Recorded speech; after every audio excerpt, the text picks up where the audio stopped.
Good morning to all of you, and we'd like to greet our Muslim brothers and sisters in a very special Eid Mubarak. May Allah receive your sacrifices.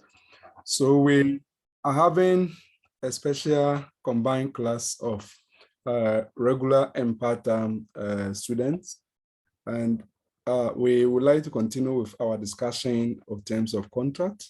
So we hope that we hopefully finish almost everything today. There's one aspect of terms which we've not given a lot of emphasis for quite some time, but we'd like to create a sub-theme out of that. That is a interpretation of terms in general, and also whether good faith should be recognized as an implied term in every contract. But that will be for our very last lecture before we say goodbye to terms. So that is not what we are doing this morning.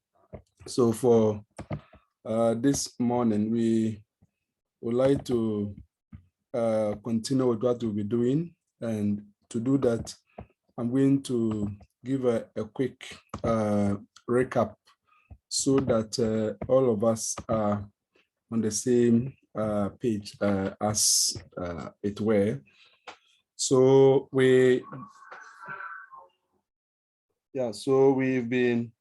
you've looked at issue of implied terms. You've looked at how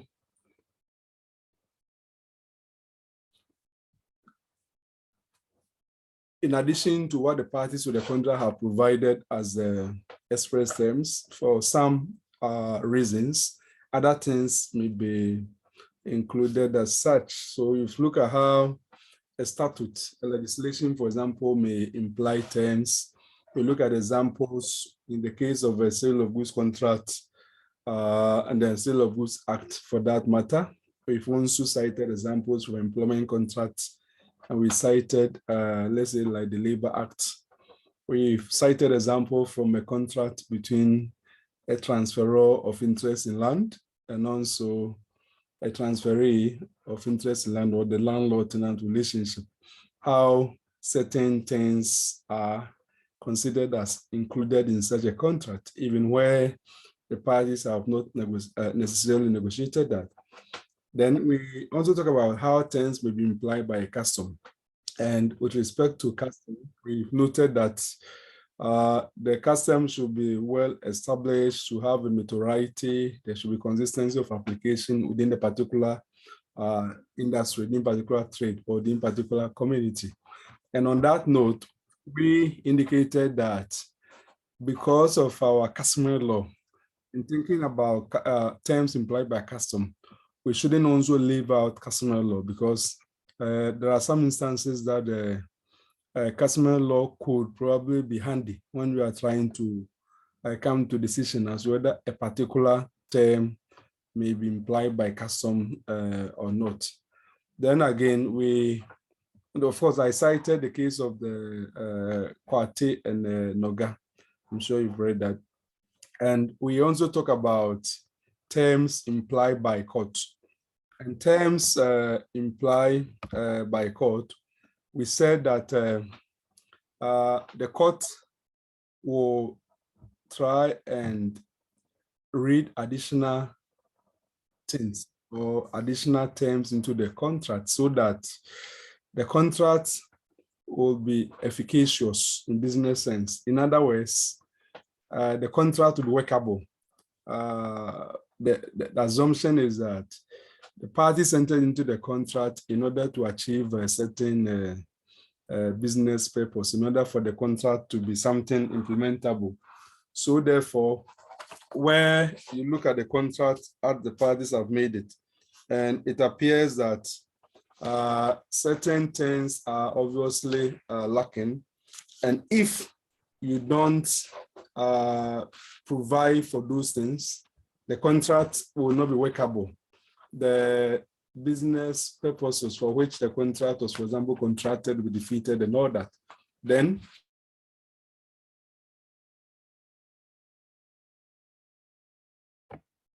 Yeah, then according to the decision in the Muko case, the court will say that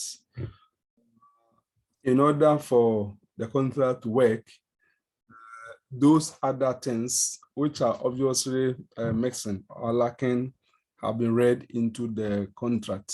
So let us keep that in mind. So just in case you've forgotten, the Muko case where there was a dispute as to whether it was part of the contractual obligation of the owner of the jetty or the port as to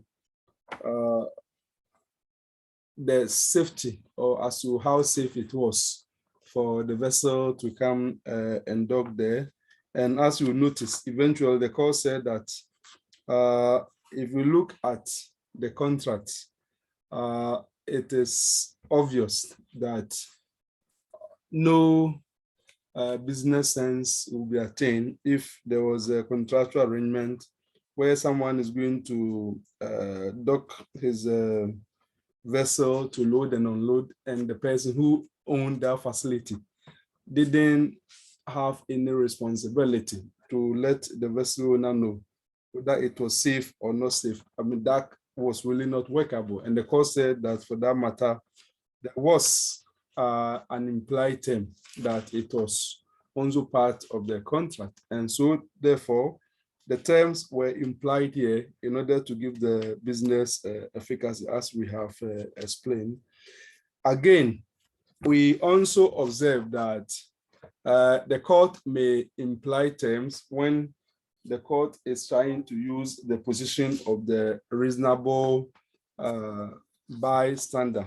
That is to say that the court is saying that when at the time of making the contract, there was a reasonable bystander, official bystander there, who was very much aware of what the parties were doing. And having noted that a certain important thing was mixing from what the parties had done, and probably the parties might have genuinely forgotten and so on.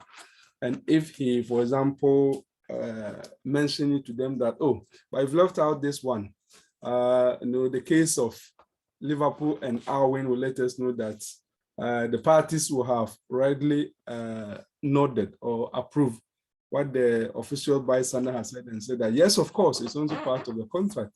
So here, the court is also trying to fill a gap in the contract using the reasonable man's position or using the objective test, as it were.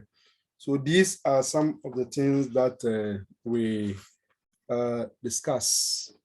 And we move on to discuss what we call the categorization of terms or the relative importance of terms.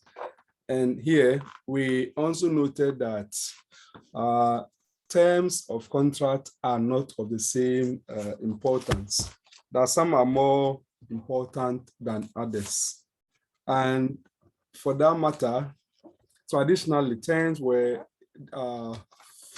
classified as either a condition or warranty. And in the more recent time, probably just like less than 50 years or so, we had what we call like the third type, the innominate term.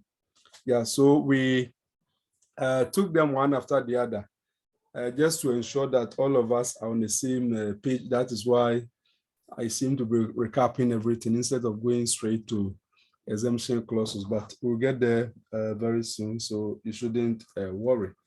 So we said that the condition refers to a term of major importance going to the very root of the contract. And what that means is that in the event of a breach, the innocent party will be able to treat the contract as having been discharged, that is, as having come to an end, having been terminated. And for that matter, the innocent party does not have any obligation to perform anything under that contract. And again, we also said that the innocent party will be able to sue for damages in addition to treating the contract as having come to an end. I hope you remember that. And we cited the very old case of Poussard and Spears to illustrate that. And again, we also made the point that if we look at the Sale of Goods Act, for example, certain terms which are implied terms are sometimes referred. Yeah, sorry for the internet which has been going on and no, sorry about that.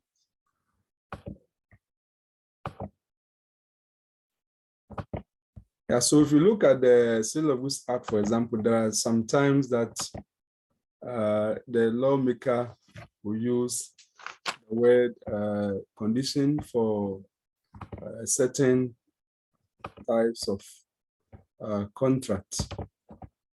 Let me share the screen again for you.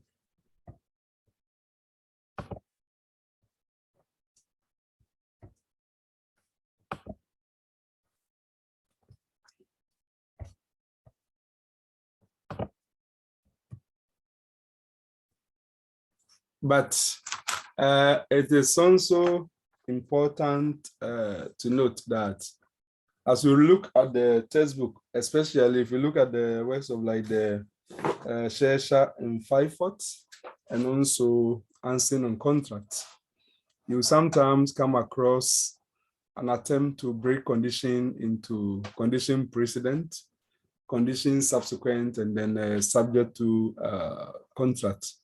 So condition precedent, the word precedent means that before, that is to say that that which is called the condition precedent, for example, should remain true or should remain good before the contract will be considered as really taking off or coming into force. That is to say that if that fails, then the contract cannot come into full force and so on, or the condition subsequent also relates to where you've made the contract and subsequently a certain situation or certain development which is supposed either not to arise or supposed to arise, and then depending upon how it is formulated, it does arise or does not arise, and then you say that because of that, the contract should be considered as having been discharged or as having come to an end. And again, we also have situations where a contract is made and you make the contract, you say that this contract is made subject to that, okay? Is made subject to, now, when we say that they're subject to contract, that is to say that the contract that you have made is not, if you like, a full-blown contract, and you need to actually look to another contract or another arrangement in order to have like the full picture of what the contractual arrangements are between the parties. Yeah, so in that case, we have what they call like the subject to contract. And typically, when it comes to, let's say, land transactions, okay, those who know about land transaction or have purchased an interest in land before, that is where somebody buys an interest in land, and the main contract is, let's say, like the lease, right? Or the party, or what they call like what people call like the indenture. Now, that one takes a bit of time before that is really drafted, because you need to actually do a whole lot of things. So, but you do the initial contract for sale of the land. So the initial contract for the sale of the land is subject to, if you like, the lease, which will later on be drafted. So that is to say that the contract for the sale of land is just a preliminary. It's not like the main one, as it were. So let's keep that in mind. Then again, we also talk about the warranties. Warranties are as terms of relatively lesser importance, or as answering on contract to say that they are subsidiary statement of facts or promises. That is to say that because they are not really important having regard to the entire contract, in the event of a breach of a term which is considered as a warranty, the innocent party cannot terminate the contract. That is, cannot treat the contract as having come to an end, as having been discharged. It only give a right to the innocent party to sue for damages. However, the innocent party will have to continue to observe the contract as if nothing has happened, unlike a condition where a breach of it will entitle the innocent party to discharge the contract and consider himself as having been released from obligation created by the contract. So let us keep that in mind. So we also cited the case of Bethany and Jai and contrasted that with the Possard and Spear. And as you notice, because the singer was supposed to have been engaged to sing for a whole season, and the whole season in those days could even be 3 months or more, and was required to arrive 6 days ahead of the start of the performance. He was late, and when he arrived, 3 days of rehearsal had actually elapsed. So the management of the opera team, or like the show, they wanted to fire this singer for being late and having breached the contract. But the court said that the rehearsal clause, that is the clause in the contract that you come and do rehearsals 6 days before the start, was not a term of major importance, in the sense that it did not go to the very foundation of the contract. So therefore, when it was breached, it did not mean that the contract should come to an end. The contract could still remain in force, except that the management could sue for damages for breach, as it were. So the takeaway from Bethany and Jai contrasted with Possard and Spear is that a breach of a warranty means that a term of not really major significance or importance has been broken and does not bring the contract to an end. The contract will remain in force, and the innocent party, that is a party who is not responsible for the breach, can sue the person responsible for the breach for compensation or damages as well. So let us keep that in mind. Then again, we address the issue as to whether a term is a condition or a warranty. How can we know? Well, if you take the contract, it's very much dependent upon the intention of the parties. The intention of the parties. And the intention of the parties is regarded from the document. In other words, as whether a particular term is to be designated as a condition or warranty in the contract will depend upon what the parties intended should be the case.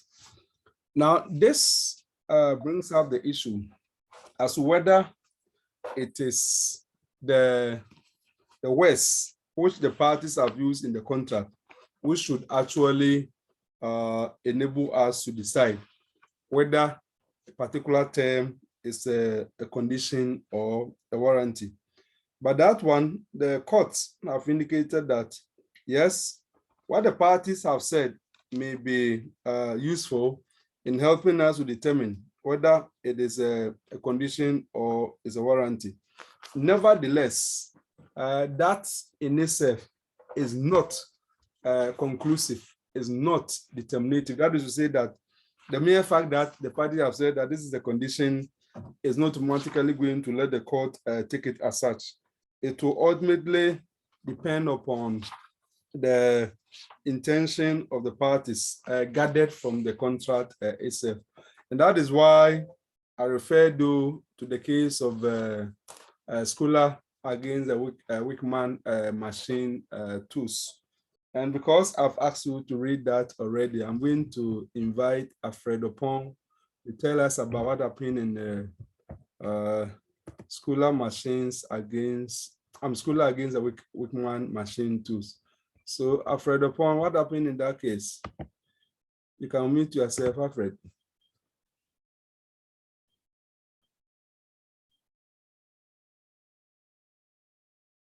Okay, Alfred seems not to be ready.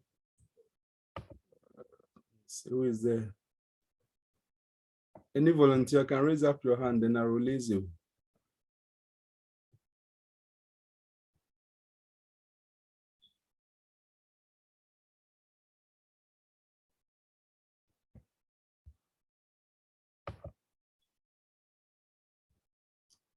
If you want to raise up your hand, you notice that you have what they call the reactions. You can use that to click on it. I'll see your hand raise up and then I'll release you. Okay. Yes.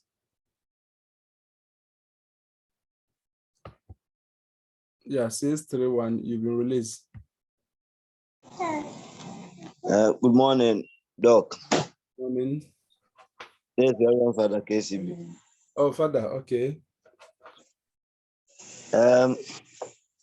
In the case of Schuler AG versus Wakeman Machine Tools, I think Schuler, a German company, entered into a contract with Wacom, an English company, and giving Wacom the sole right to sell Schulers panel presses in England. Clause 7B in the sale of goods provided that it should, or their contract provided that it should be a condition of this agreement that Wakeham's representatives should visit 6 named firms each week to solicit orders. But Wakeham's representatives failed on a few occasions to do so. And so Schuler claimed to be entitled to repudiate or abrogate the contract on the basis that a single failure was a breach of the condition,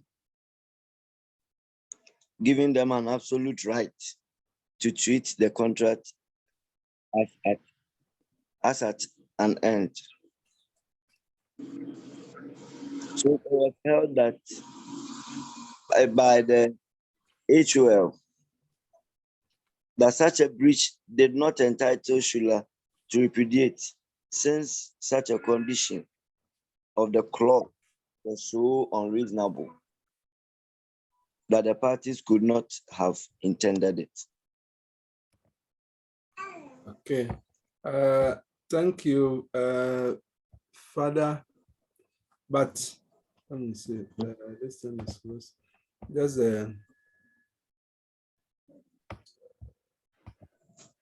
thank you, Father, for that account. Now, there is a case I would like you to read. Let me do that before. The case of, I would like you to, because we'll be discussing construction of terms later on, I'd like you to look at the case of the Reading.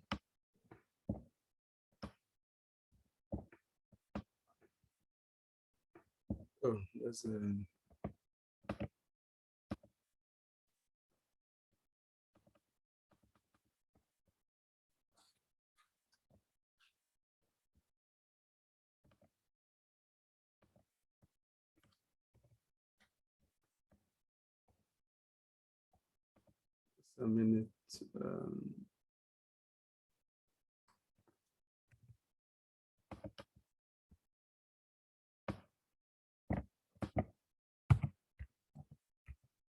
I'd like you to look at the case of Redden Smith line against Hansen tangent.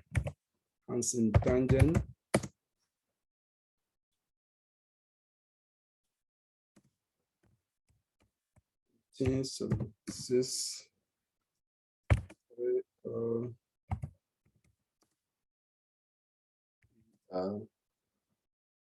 70.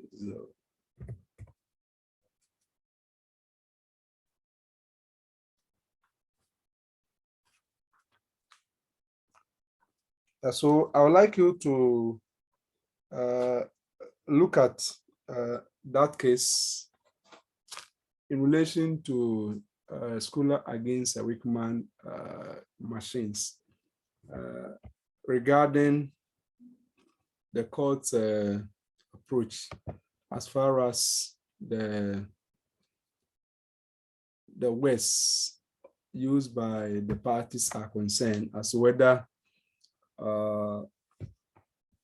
what the parties have said will be considered as final or will not be considered as final.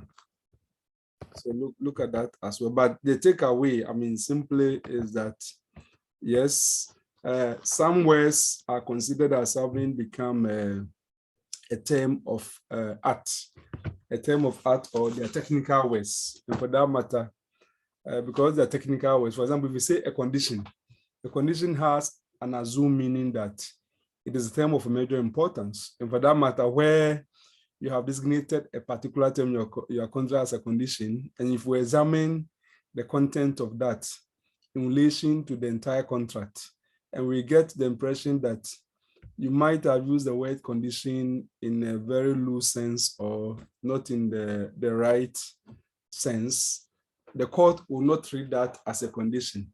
Yeah, so that was exactly what was suggested in the Schulers machine. So let us keep that in mind. Now, I also ask you to look at the case of a Social Security Bank against the CBAM Service Incorporated. So I'd like somebody to tell us about what happened in the Social Security Bank Limited against CBAM Service Incorporated. Any volunteer?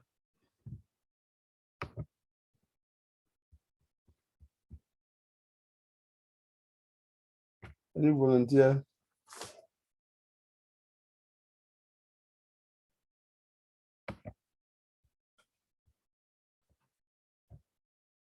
I should call out names. Okay.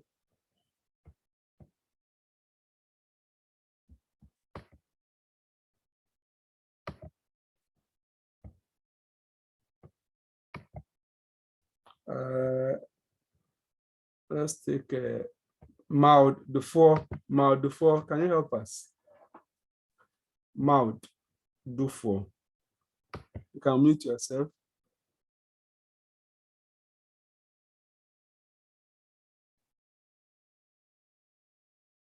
Maud, are you there?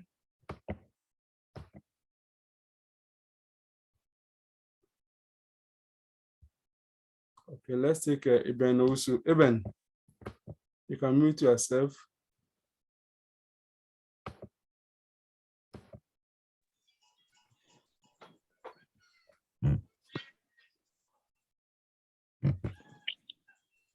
Eben, tell us about Social Security Bank Limited against the CBAM Service Incorporated.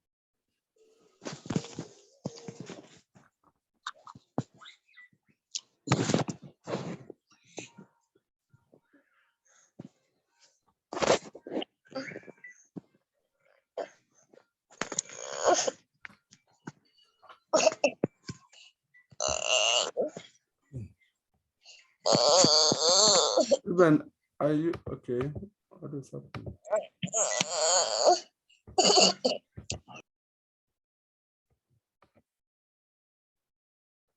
Okay, so instead of telling us, he made the child to make noise. Okay, that's fine. Yeah, so please look at Social Security Bond Limited against the Subam Service Incorporated. Now, we also talk about innominate term the other day, and we said that innominate term, also known as the intermediate term, is a term which cannot be classified until there has been a breach. In other words, if we look at the other term, be it a condition or warranty, you can look at the contract and determine that this is a condition or this is a warranty, even where there has not been any case of a breach. However, in the 1962, the courts recognized a particular category of term, which is said that one may make a mistake if you wanted to interpret it before there has been a breach. Because if you look at it closely, you cannot tell whether it is a condition or it is a warranty. And you needed to, for example, wait for an actual breach to occur. Then when the breach has occurred, you weigh the impact of the breach on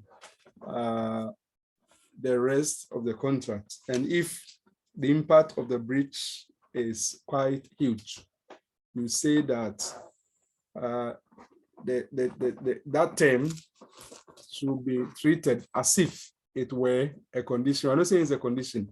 I'm saying that it should be treated as if it were a condition, in which case the innocent party will be given remedies, which are usually given for a breach of a condition.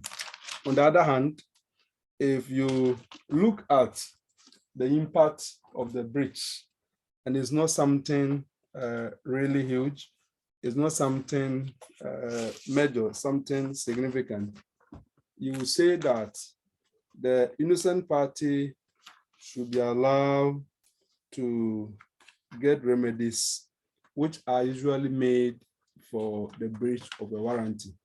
So the most important thing really, which I would like us to pay attention to with respect to innominate or intermediate term, is to always remember that not until there has been a case of actual breach, right, of the contract, we cannot really tell whether it is this or that, and you must always wait for a breach to occur. And that is why some commentators say that the court use what we call like the wait and see approach in the Hong Kong Fair before determining innominate or intermediate term. And if you remember the story of that case, now when I call you to tell me about the case, don't tell me. If you remember the Hong Kong Fair case, you notice that the vessel have been given out under charter party. Charter party is a contract relating to the hiring or the renting of like a vessel, usually like marine type of like a vessel. And it was for 24 months. So when they took over and started using it, there were a lot of incidents of breakdown here and there. And a good portion or a good duration have been used in trying to fix the breakdown. So let's say that about 5 weeks altogether, but the contract was for 24 months. So eventually, those who chartered or hired the vessel said that in the light of the breakdowns here and there and all that, the clause in the charter party, that's in the contract, which says that the ship was in every way fitted for ordinary cargo service, could, for example, not be considered as having been observed, because if it was fitted in every way for ordinary cargo service, why is it that it have been breaking down every now and again, and a good number of weeks have been spent in trying to fix it? So they wanted to say that the contract should be treated as having been discharged, as having been terminated. And for that matter, the clause that it was fitted in every way for ordinary cargo service has been broken by the owners of the vessel. Now, it was in this context that the matter came before the English Court of Appeal. And the English Court of Appeal, speaking through Lord Justice Diplock, will make the point that, well, the clause fitted in every way for ordinary cargo service and all that, by looking at the charter party or the contract, could not be interpreted as a condition or warranty. And you needed to actually wait for the breach which has occurred to occur. And looking at the impact of the breach on the contract, the fact that the contract was for 24 months, having regard to the few number of weeks in which they have to be breakdown and repair here, could you say that that was enough to say that the contract had actually come to an end, and the obligation by the owner of the vessel that the ship was fitted in every way for ordinary cargo service, for example, have been broken, and for that matter, they were in breach? Well, the court said that applying that test, that is applying the test of looking at the consequences of the breach on the contract, the innocent party, that is those who hired or who chartered the vessel, could not be said to have been deprived substantially the whole of the benefit they expected to receive under the contract. Because if we look at the fact that the contract was for 24 months and the number of weeks which have been spent when the vessel has not been put into use because of the breakdown, the repairs, you could not say that they had been deprived in a very major way or in a substantial way the benefit that they expected to receive under the contract. And for that matter, the innocent party or those who chartered the vessel could not be treated as being entitled to remedies which are usually given for breach of a condition, and they could rather assess remedies which are given for a breach of a warranty, as it were. Good. Now, the other point is that, but which is not really important for you to worry your head about, that there was a bit of a confusion in the case law. If you look at the literature, after Hong Kong Fair in 1962, there was a bit of a confusion. Some judges trying to say that, I mean, it is really bringing something strange to the common law for you to say that you cannot classify a term until there has been a breach. And if that were the case, then how will contractual parties be certain regarding their obligation? Because the point about contract, the point about terms of contract is that parties should be certain regarding what is expected of them and what is not expected of them.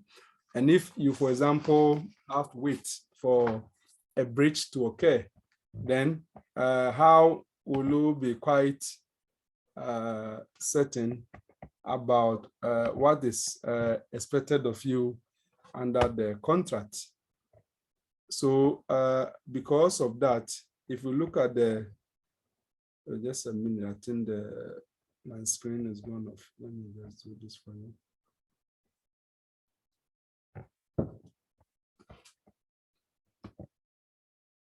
Yeah, so if we look at the Mihalis Angelos case, we see the court trying to go back to the traditional term of trying to say that, well, we should be able to look at the contract and tell us whether the term is a condition or warranty before there had even been a breach. and not what Lord Diplock actually suggested in the unconfair case. But of course, there were other cases. For example, a number of cases, including the Sihavi against the Bremer case, that is the Hans Nord. The Hans Nord is the name of the ship or the vessel, where the court also suggested that, yes, the unconfair approach is not something strange, and it's just the reality that some contract, if you look at the wording of the terms, and if you examine it within the whole scheme of the contract, you cannot actually tell their relative importance as whether it's a breach, is a condition or is a warranty until there has been a breach. But what I would suggest to you is that you don't have to worry about the inconsistency in the jurisprudence or the case law. That is, having a two line of case law, one trying to say that let us go back to the traditional approach of whether the term is a condition or warranty, which can be determined before there has even been a breach. And another line of case line trying to say that no, what unconfair is saying that you have to adopt the wait and see approach is something which should not be rejected. It makes sense because some contract, you can't just look at it and say that it is a condition or it is a warranty. Well, don't worry about that. All that I will encourage you is to just look at the case of the Redden-Smith against the Hansen Tangent, which I've given it to you already. And if you look at that case, reflect on whether you think that the Hong Kong fair approach is something sensible or is not sensible. Because the Redden-Smith case is an opportunity for the House of Laws to give its blessing to the Innominate or the intermediate term, which had been introduced into English contract law by the Hong Kong Fairs. Don't forget the Hong Kong Fair was a court for appeal decision. It wasn't the House of Laws decisions. But the Redden-Smith enabled the court to reconsider whether the Hong Kong Fair approach was something sensible or not. So please look at that case, and then we take it from there. And of course, in a more recent or later case of a Banj against the traders, the court makes the point, and speaking through the mouth of Lord Wilberforce, stated that, quote, "I do not doubt that in suitable cases, the court should not be reluctant if the intentions of the parties are shown by the contract so indicate, to hold that an obligation has the force of a condition, and that indeed they should usually do so in case of time clauses in mercantile contracts. To such cases, the gravity of the breach approach Hong Kong fair will be unsuitable," unquote. In other words, the court was trying to say that despite the confusion which we have witnessed in some of the case law as whether we should follow Hong Kong fair or should not follow Hong Kong fair, Banj Trust, Lord Wilberforce would say that, well, we shouldn't adopt a very simplistic approach and say that at all times we are following Hong Kong fair, which is that just look at the breach and then based upon the breach, you'll be able to determine the nature of the term. No, he said that we shouldn't just adopt a very one-size-fits-all approach. In some cases, it may be useful to go back to the original approach where you just look at the contract and you're able to even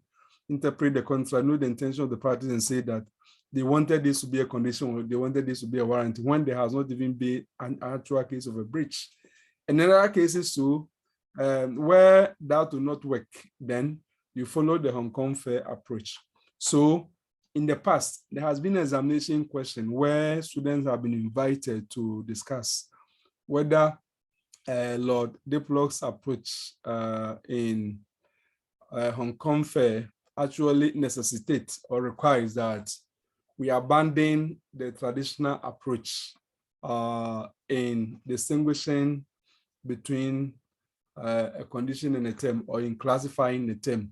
So such a question, for example, will require you to discuss these points that you are making. You tell us what the condition is, what the warranty is, and you tell us that ultimately is the intention of the parties, which will enable the court to decide whether this is a condition or warranty. And then you also go on to explain to us what the innominate or the intermediate term is within the context of Hong Kong Fair case. And then you also discuss the two schools of thought which emerge out of Hong Kong Fair. One school of thought saying that no, you shouldn't even follow the Hong Kong Fair at all. Another school saying that you shouldn't reject Hong Kong Fair, but depending upon the particular circumstances of the case and all that. And then you conclude with the case of the Raiden Smith against the Tangent, as well as the case of the Banj and Trust. Then if you do that, you'll be able to produce a very interesting essay, which will suffice for the needs of the question. So this will mark the end of discussion of categorization of terms. We are now going to start the last but one major aspect of terms, that is exclusion clauses. So I would like to take your, if there's any question before I move on.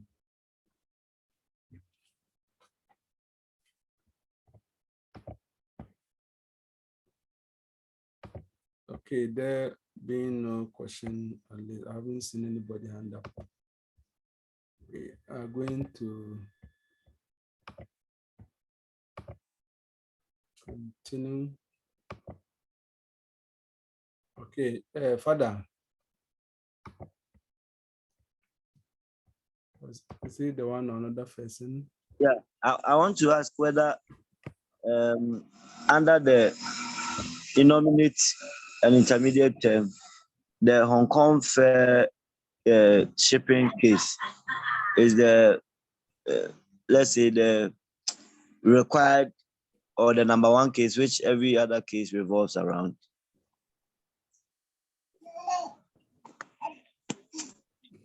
All right, thank you, Father.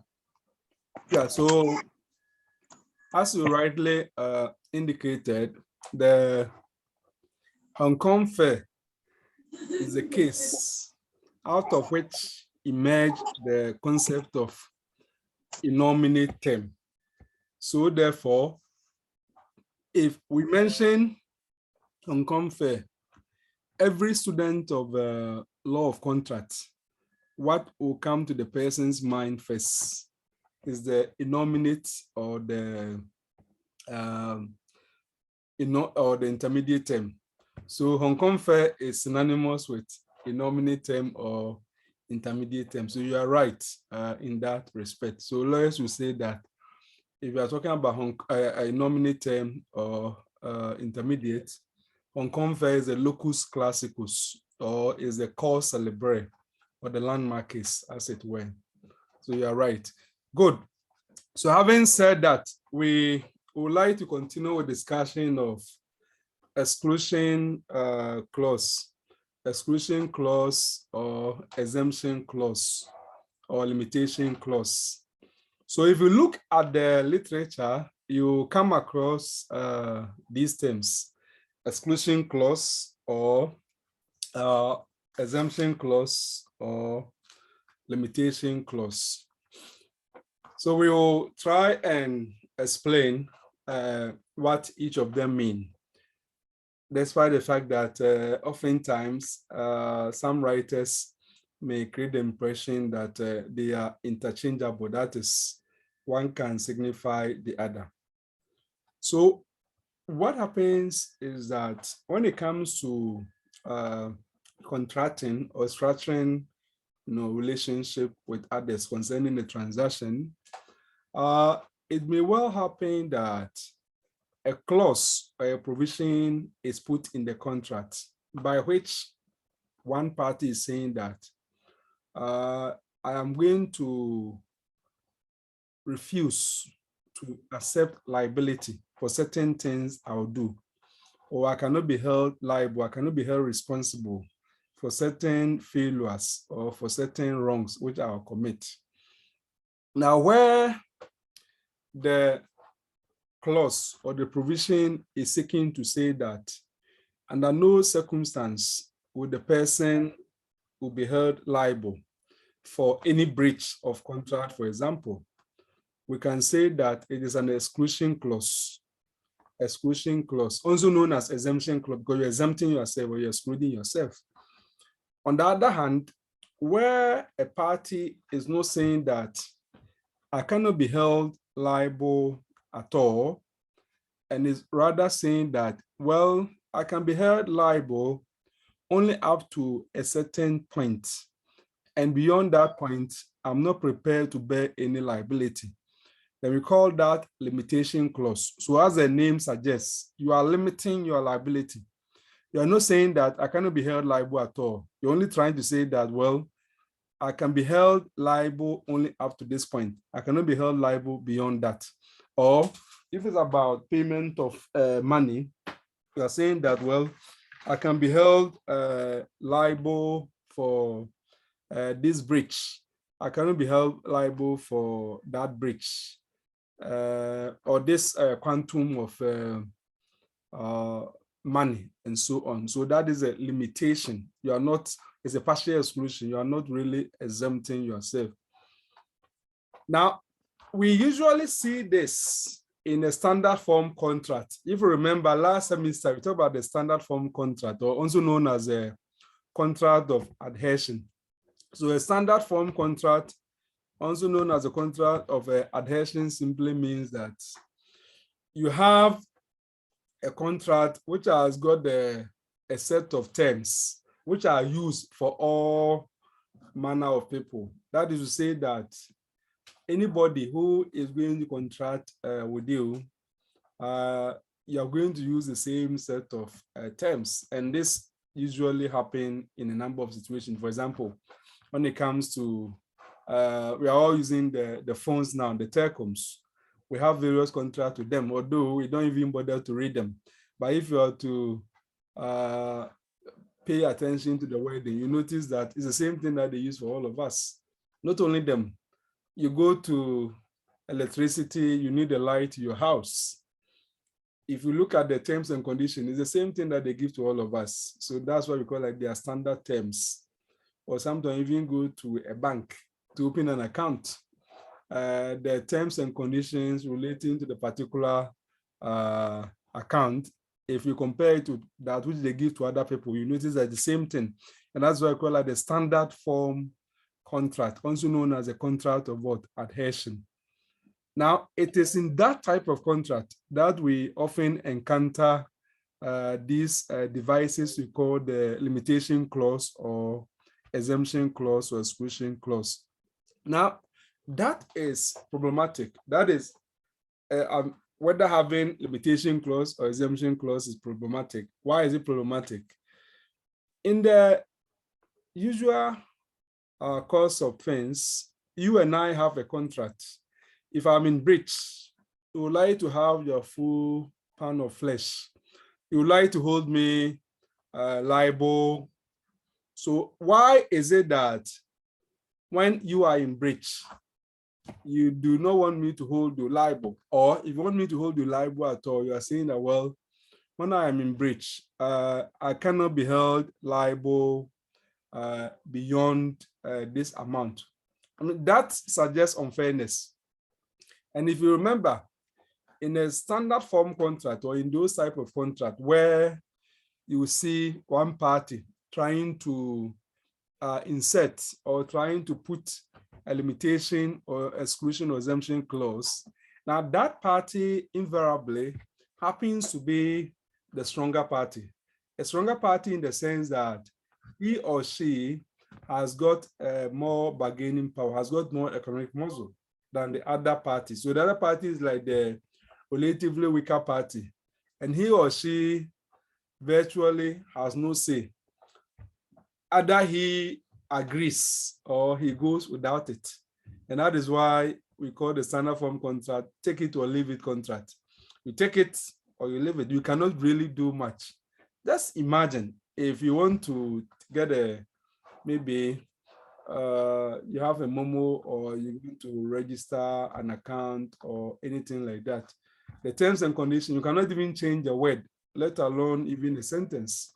If only you want to enjoy that, you have to accept whatever they are saying in full. So therefore, where a stronger party in that contract has put in the contract that he or she cannot be held liable for certain things, or if it's in breach at all, he can pay only up to a certain amount of compensation and no more.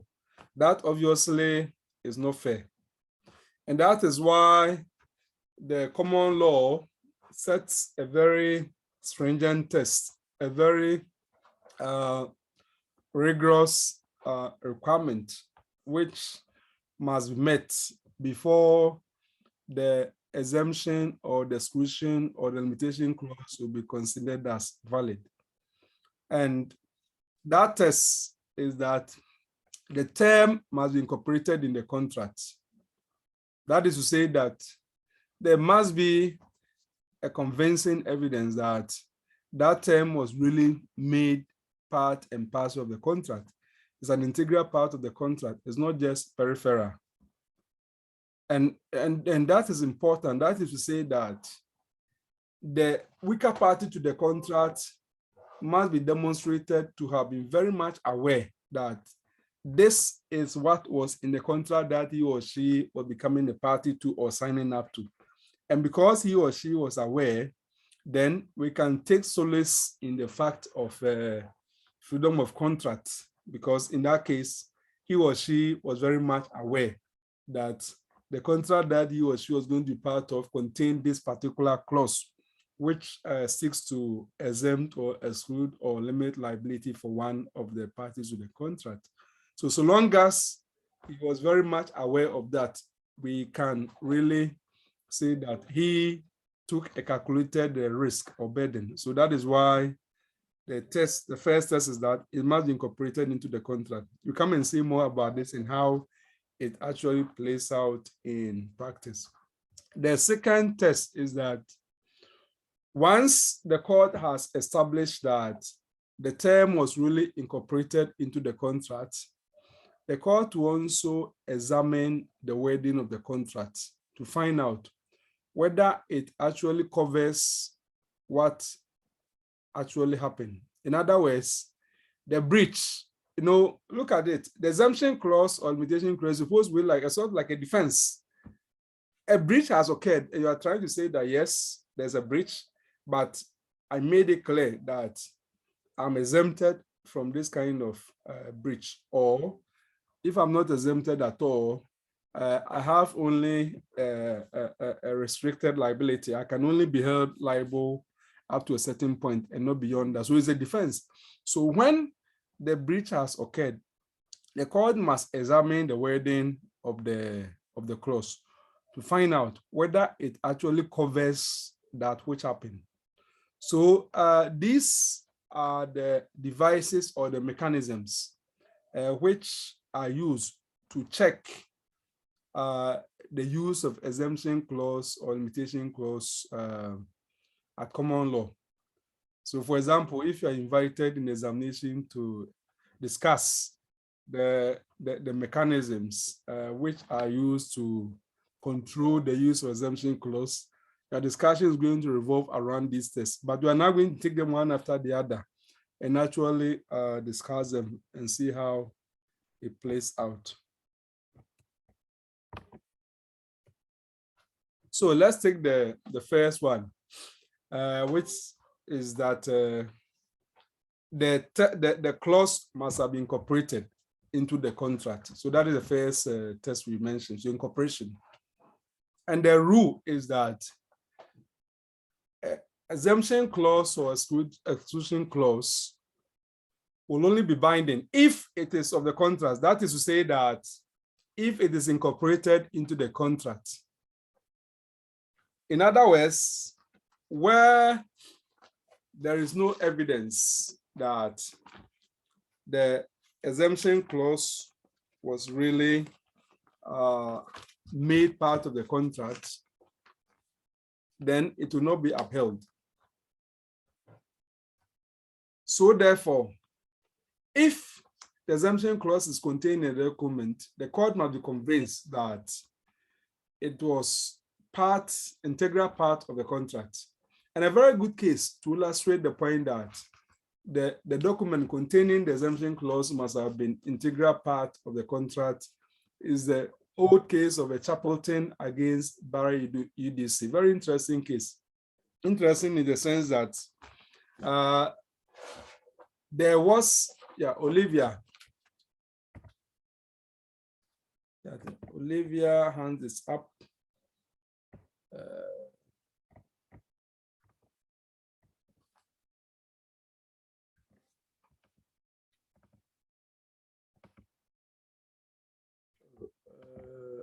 Olivia, you can talk.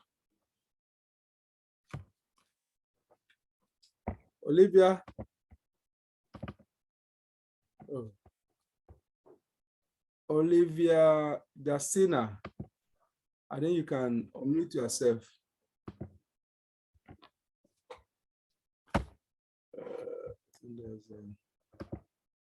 Was it by accident? Okay.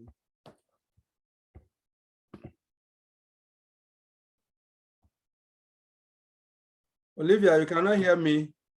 Can other people confirm if you can hear me, please? You can put something in the chat if you are hearing me.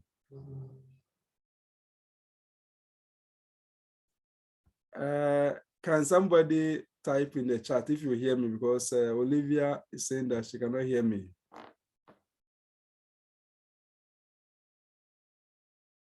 Okay. Olivia, if you cannot hear me, check your, what do you call it? Is it the sound system on your machine? So that sometimes it's probably off, so you cannot hear. So check it. If once you check it, I'm sure the sound will come. Thank you.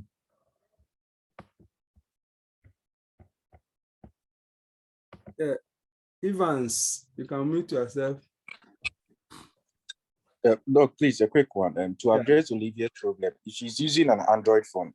Okay. She should check on her far left, down the far left. That's a setting which suggests that dialing and whatever. So she suggests Wi-Fi or cellular. She will hear you. Oh, right. And then, yeah. It usually happens with Android phones. So on her far left, down there, there's a button on the far left. I think that's the first one. She should select Wi-Fi or cellular. The sound will come. Doc, right. I have a question. Sure. With the test of validity, if you can go to that slide, the test of validity of exclusion limitation clause. Yes. What if indeed it has been incorporated into the contract, but there is, let's say, a statute or a law which suggests that can a statute or law override the term incorporated into the contract? Okay, good. Thank you, Evans. That is a very good question. That if you have an exclusion clause, for example, or any term which have expressly been put into a contract, can a provision of legislation override it? The answer is yes, especially so where the provision of the relevant legislation is mandatory and not optional. What do I mean by that? There are times that in legislation, it will make a provision that where the parties to the contract have not expressed a contrary intention, then this is what shall be the position. So where that is the case, the lawmaker has made what we call like a default provision. That is to say that if the parties to the contract choose not to make their own arrangements, then what the law is saying is what will happen. On the other hand, where the parties have expressly made arrangement, then what the law has said will not apply, because the lawmaker has already given power to the parties to make their own express terms, as it were. So, Evans, it will very much depend upon the wording of the relevant legislation. If the relevant legislation, for example, contains what we call like a default clause in the sense that it applies where the parties do not make provision, then that will be it. On the other hand, if the wording of the legislation is not just about the default clause, but it is the mandatory provision, then in that case, the parties to the contract cannot make a contractual arrangement. They cannot contract out statutory provisions. So let us keep that in mind. But let me also add that the 1992 Constitution also brings another layer. For example, if you take the provisions in Chapter 5 of the Constitution, which are about human rights, under no circumstance can you make a contract saying that you are contracting out your constitutional right or your fundamental human rights, as an example. So thank you, Evans, for that question. So let's continue with the discussion that we're doing. We are trying to look at the requirements or the test of validity of exclusion or limitation clause. And the first point we have made is that there must be evidence of incorporation. That is to say that it must be shown that the clause was actually made integral part of the contract. And I mentioned the case of Chapelton against Barry UDC. In that case, what happened was that along the beach, chairs had been parked there, and the chairs were actually being rented or being hired if you wanted to have it. So you go and then you pay, you are given a ticket. So the ticket which was given, there were some writings at the back of it that the owner of the chairs which were being hired was not prepared to accept liability for any injury which may occur as a result of the use of the chair. Now, this person, that is a Chapelton, got the chair and used the chair, sat on it, it collapsed, and he sustained severe wounds. So he decided to sue the council, which owned the chair, Barry UDC. And when the matter went to court, the question was whether the contract between Chapelton and then the UDC, which owned the chair, whether that contract included the term which have been written at the back of the ticket.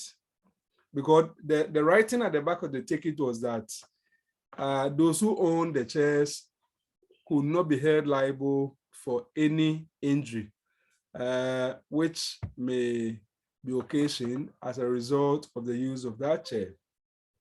Now, to resolve that, the court needed to find out whether the words at the back of the ticket could be considered as part of the contract.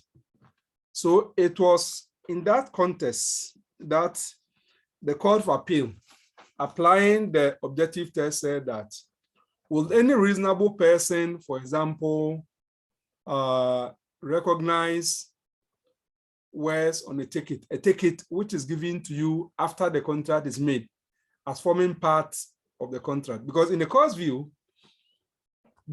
you are giving the ticket after you've had the chair, you've paid for it already, and you become aware of the words at the back of the ticket after the contract has been made.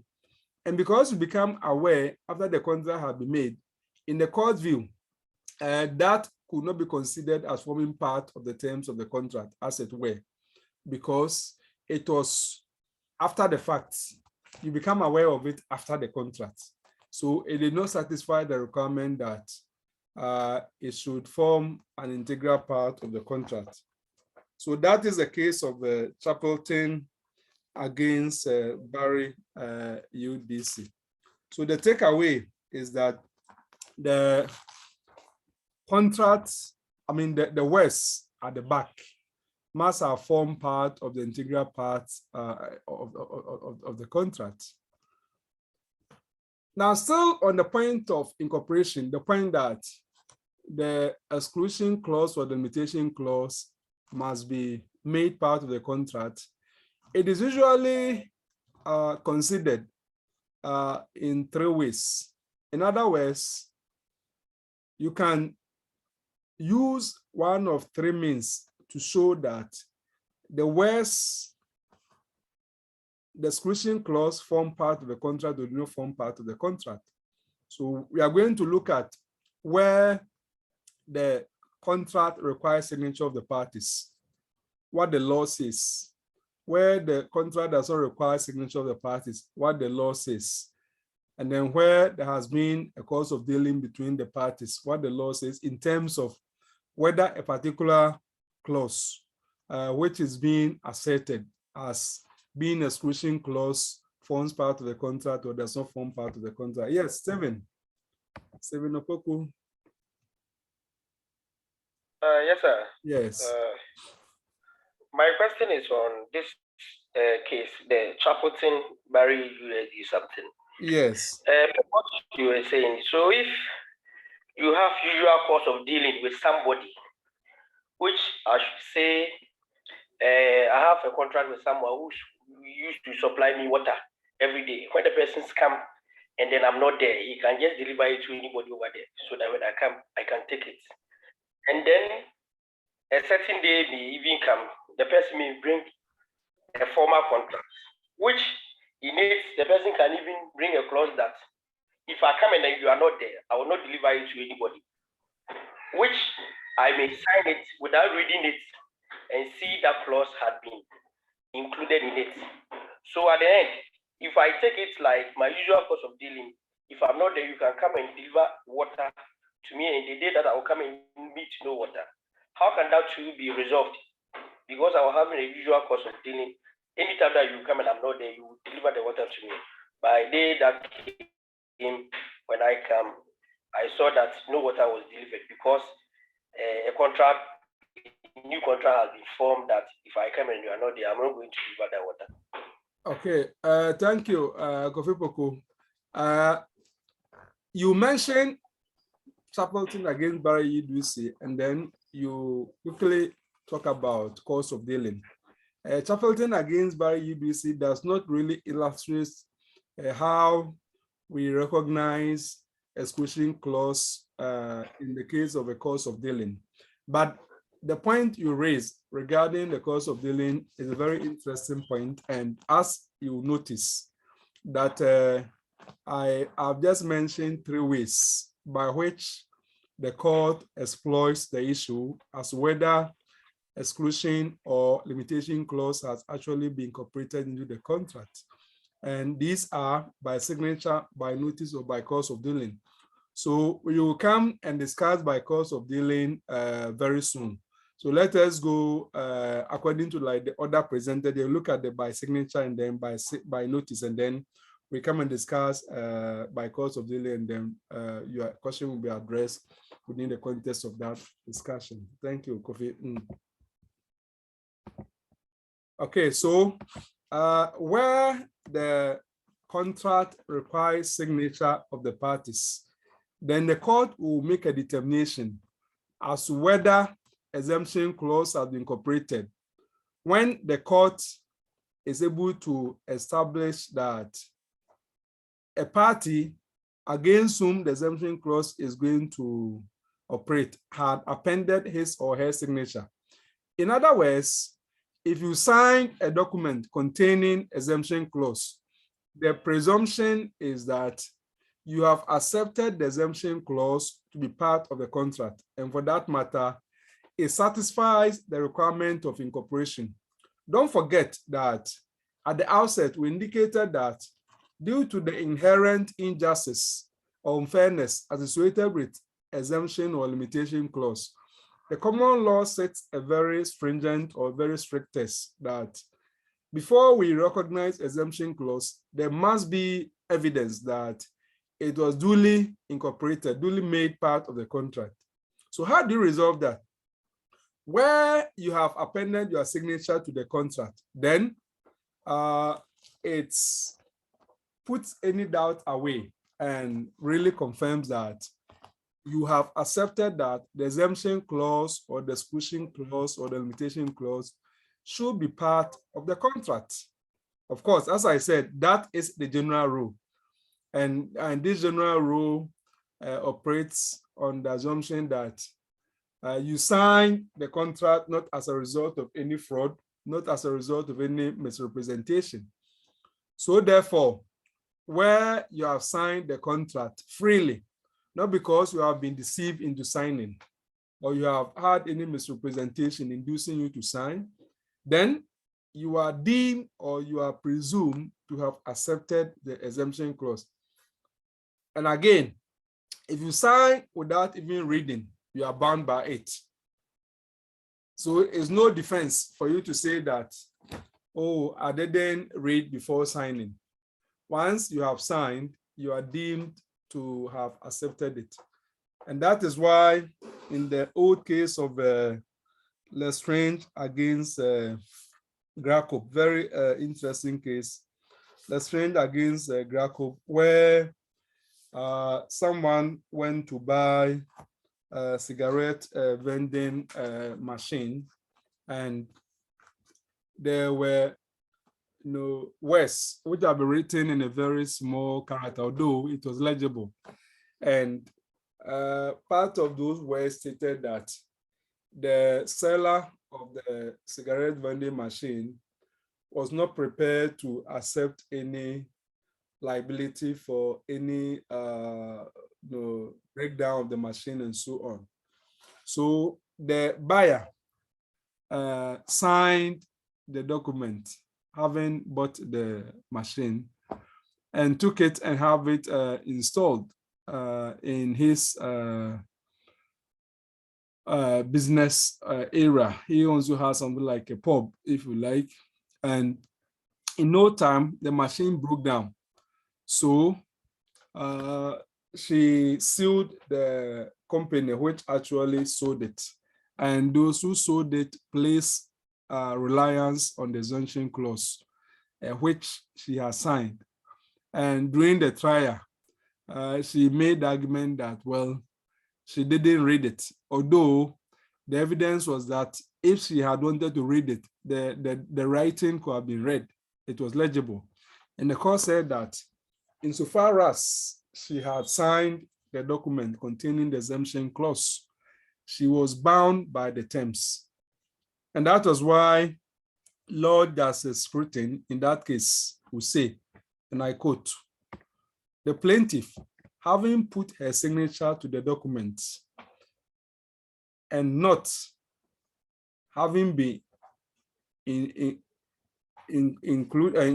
induced to do so by any fraud or misrepresentation, cannot be held to say that she is not bound by the terms of the document because she has not read them," unquote.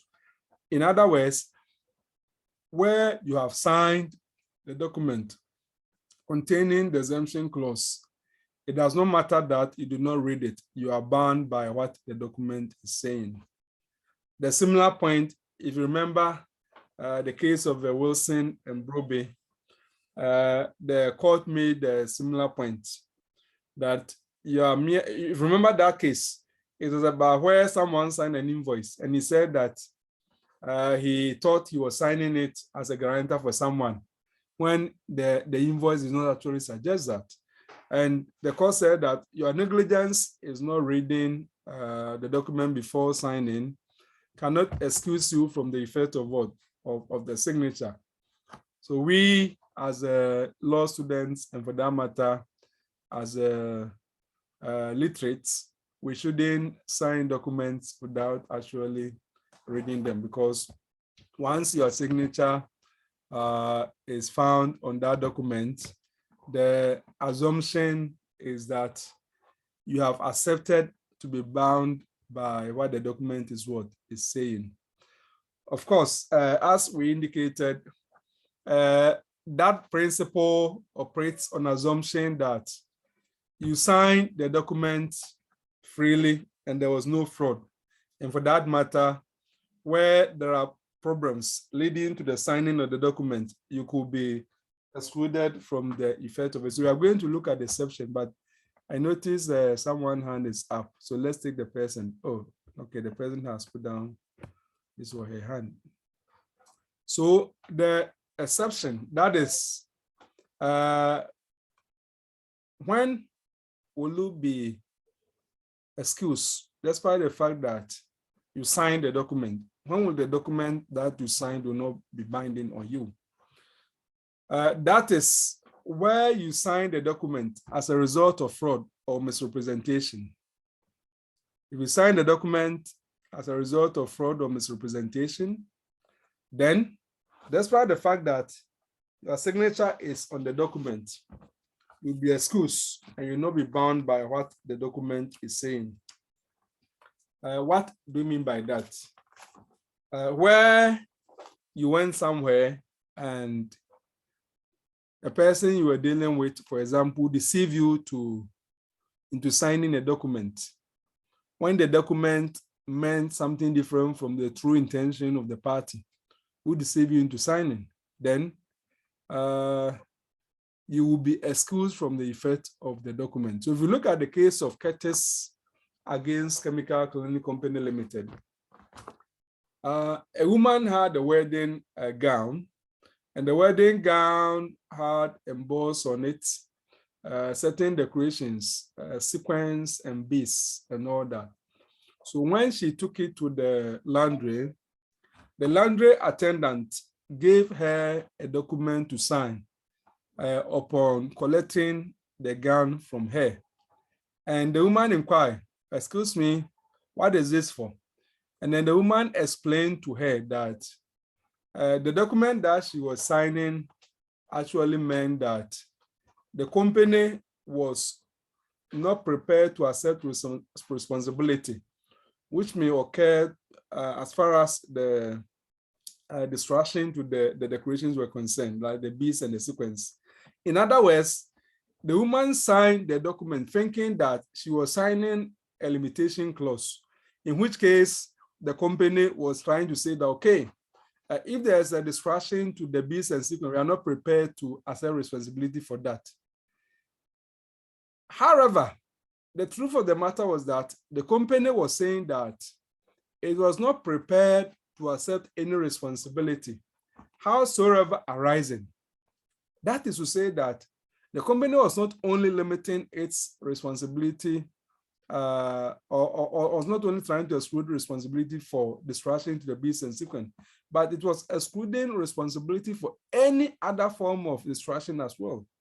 So when the woman eventually went for the gown and it was badly mutilated and she sued the laundry company, the company sought to rely on the document that she had signed to say that the company had excluded liability for all damage.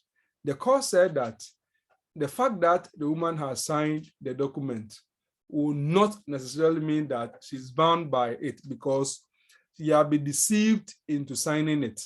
The deception was that the document that she signed did not tell the whole story regarding what the true intention of the company was. And because of the fraud, you know that in law, we say that fraud vitiates everything. Where there is fraud, everything will be considered as being void. And for that matter, the woman, despite the fact that she has signed the document, was not held bound by the document because she has signed it as a result of fraud, as a result of deception. Another way of putting the same exception would be to play what we call the non-ex factum.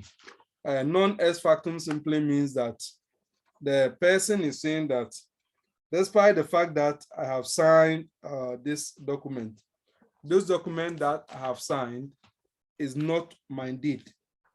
It's not my deed. What does the person mean by saying that's not my deed? That is to say that the document that I signed is of fundamentally different character from what I intended to be signing. For that matter, I should not be held bound by it. I mean, it's the same way of trying to also explain the fraud,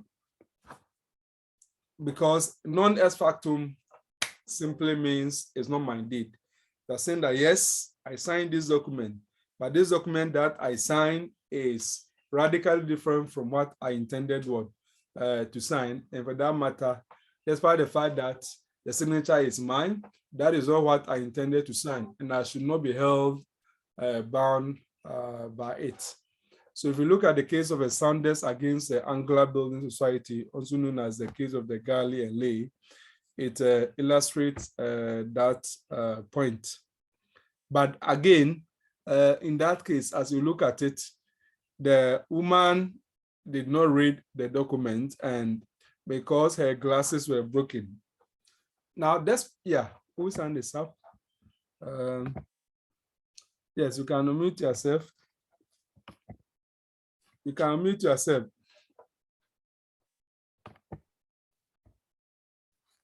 Yeah, you can unmute yourself, the person who raised his or her hand. Doc, please. Yes.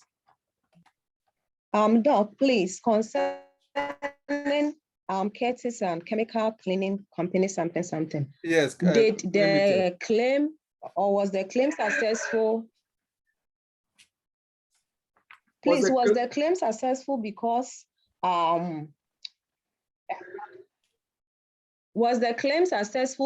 a staff of that company told the lady that she was only signing for, what do we call it?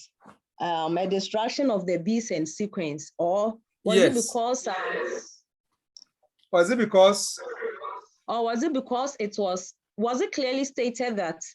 Let me come again with a question. I would want to know if it was written clearly or expressly that we are not liable for any damage to the gown, but then the lady was told that it only regards to beats and sequence. I don't know if my question is clear.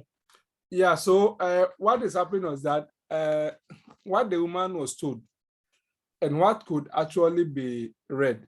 And you know, this since it happens, you can go to a place, they'll give you a document to sign, but what you are signing, portion of it may be hidden somewhere.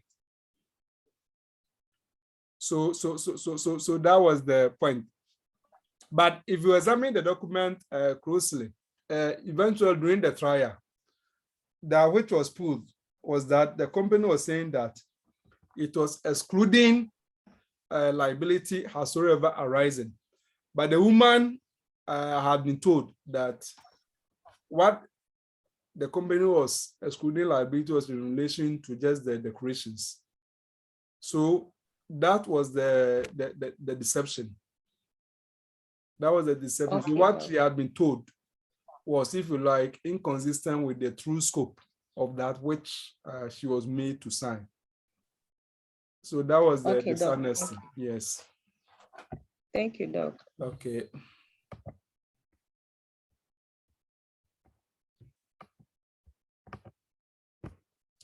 Yeah, so I made the point that another way by which a party may be excluded from a document that he or she has signed is where you make a successful play of non ex factum.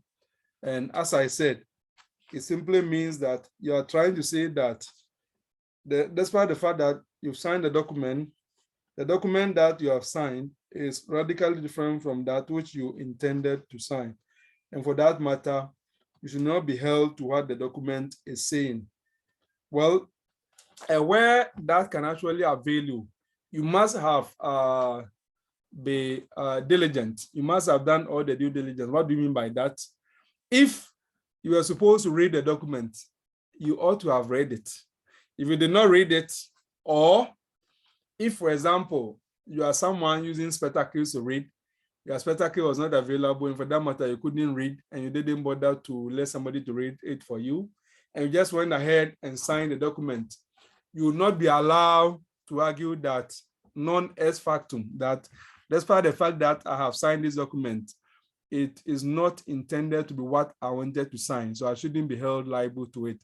As happened in the case of the Sounders against Angular Building Society, or the case of the Nkrumah against Sewa, and then the Wilson and Brobe, and then the Kwao against Skuri.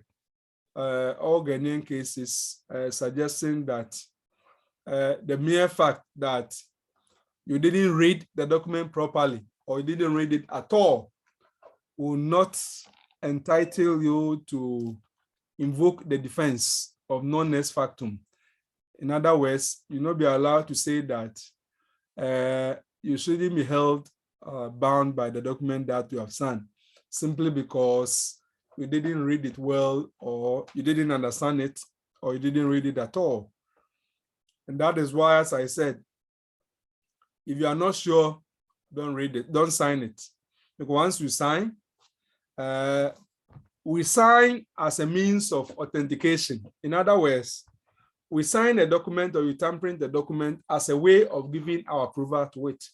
And for that matter, where your signature or your tampering is found in the document, the reasonable assumption to make is that you had given your approval to what the document is saying. Yes, please, I would prefer that you rename yourself and put your names instead of the phone names, so that I can call you if I want to call you, okay? Yeah, and then somebody was Galazi Tap, something put up his or her hand. I don't know if the person still wants to come again.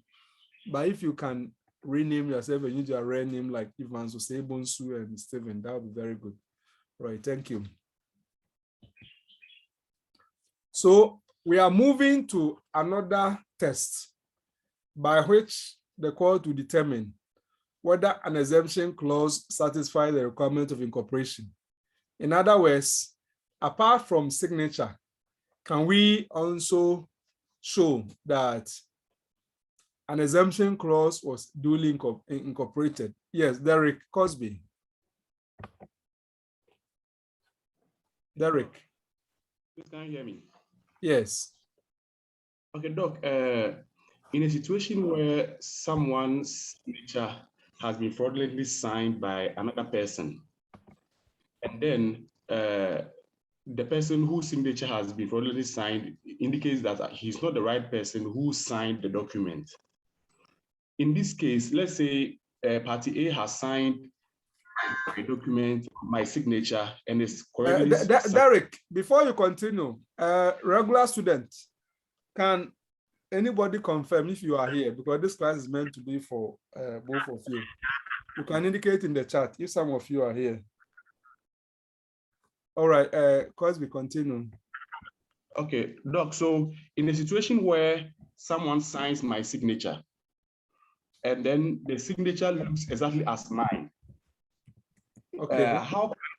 How can I defend myself in the law court? And then what will be the tool for the decision by the court? Either they are going to use the objective test to decide, to determine that indeed Cosby was not the one who signed the document. All right, Derek, thank you. Yeah, so what your question actually borders on or relates to it's criminality. Criminality in the sense that this is about someone impersonating you, someone forging your document or your signature. So that this is a crime, pure and simple. And it happens all the time where someone has imitated another person's signature, and the original or the authentic holder or user of that signature does not know anything about the document at all. So it will just be a matter of evidence, right? It will be a matter of evidence, the court taking the evidence to go into it to find out whether as a matter of fact, you knew about this or didn't know about that. But what we'll be talking about, we don't have problem as to someone having mitigated your signature. No. What we are talking about is where, as a matter of fact, it is your own signature.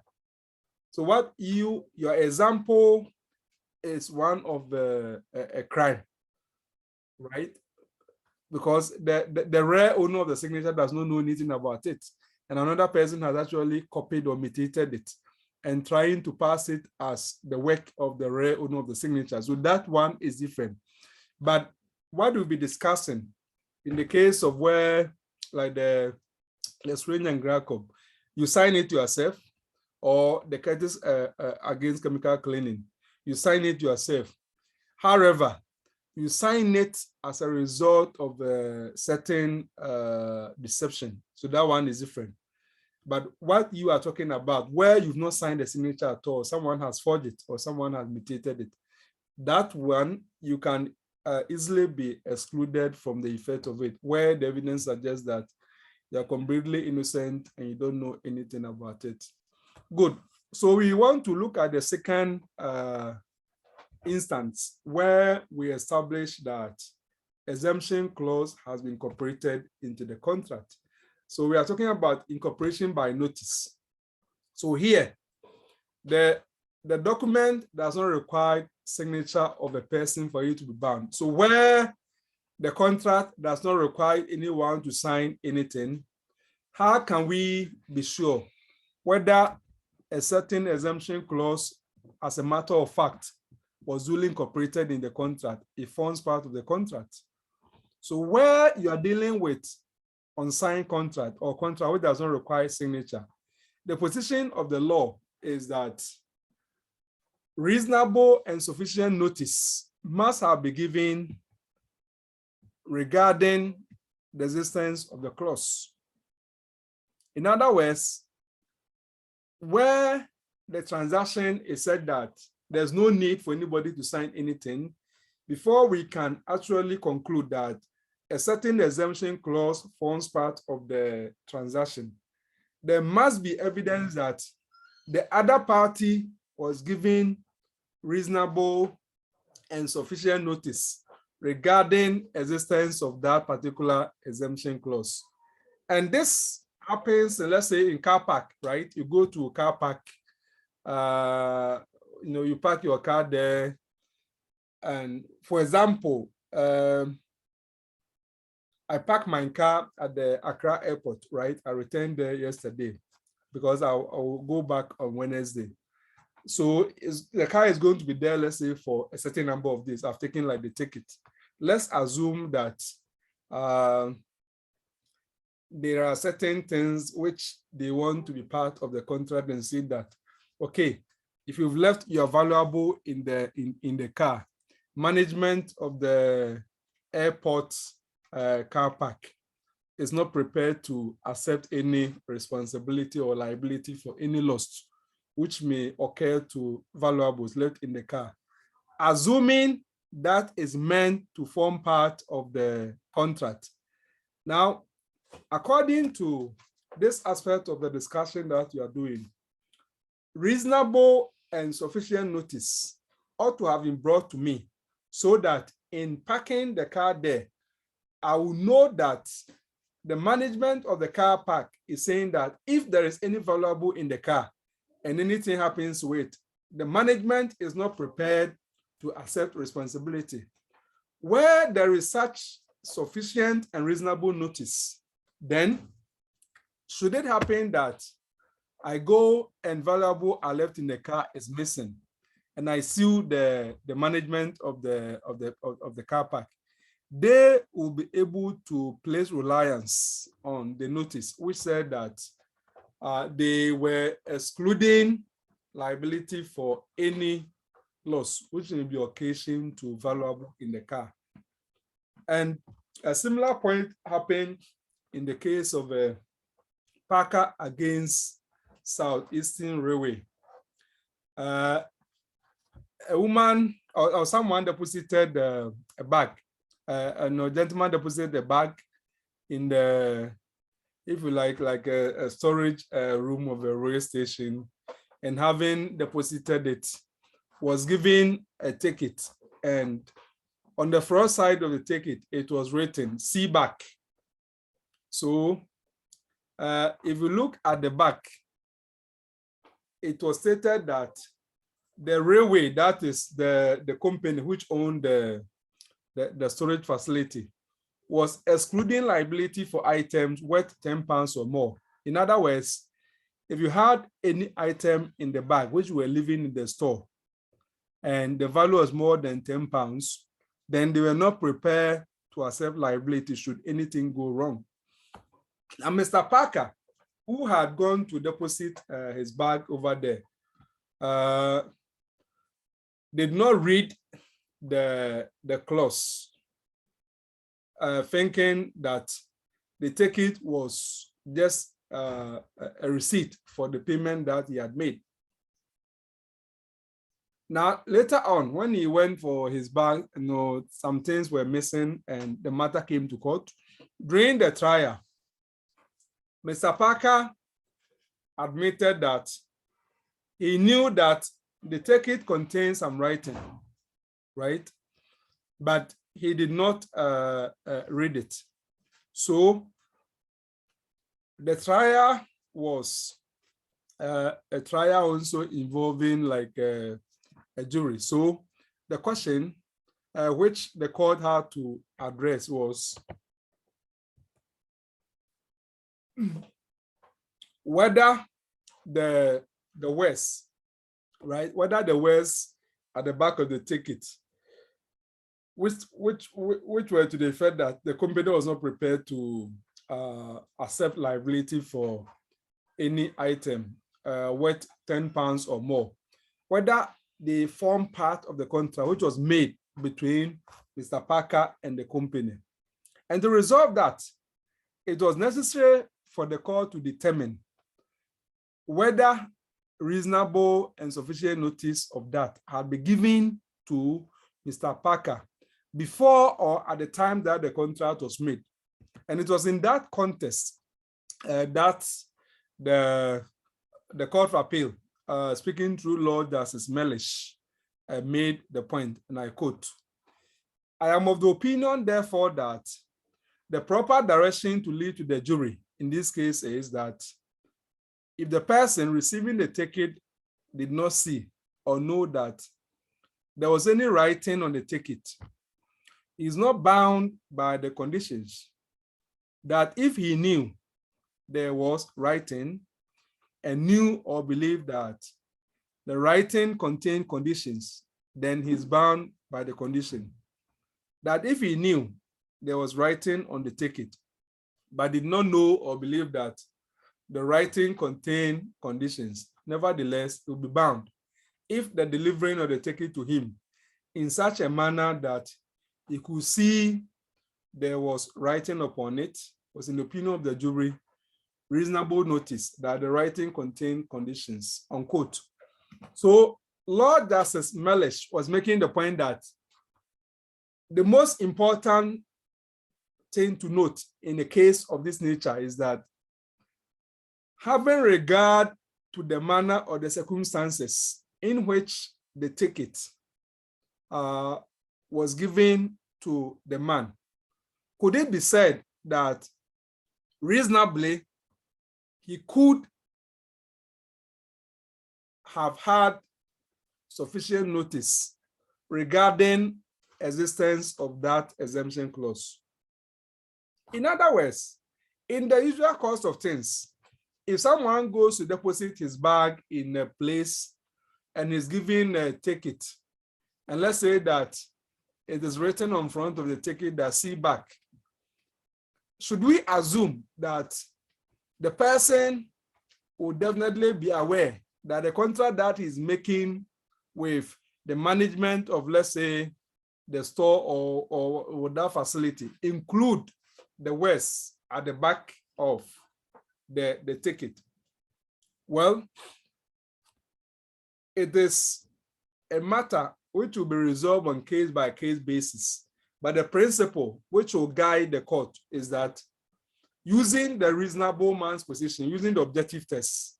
So using the objective test, with a reasonable person having gone to deposit his bag and having been given a ticket where it is written on front of a see back, and then the back, there are words there trying to suggest exclusion clause.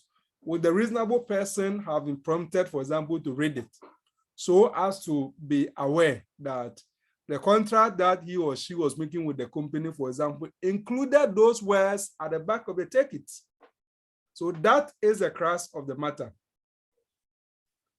So if you read what they call the ticket cases, that is how the course actually goes about it. Yes, Mame Fosua. Mame Fosua. Hello, Doc, please, can you hear me? Yes. Please, could Parker not plead that as at the time he was given the receipt, they had finished contracting? Good. And that is why the point being made is that, was the notice reasonable? So therefore, just like the case of the, what is the phrase, Chapelton and Barry UDC, the awareness of the writing, when was it created? Was it before or after the contract?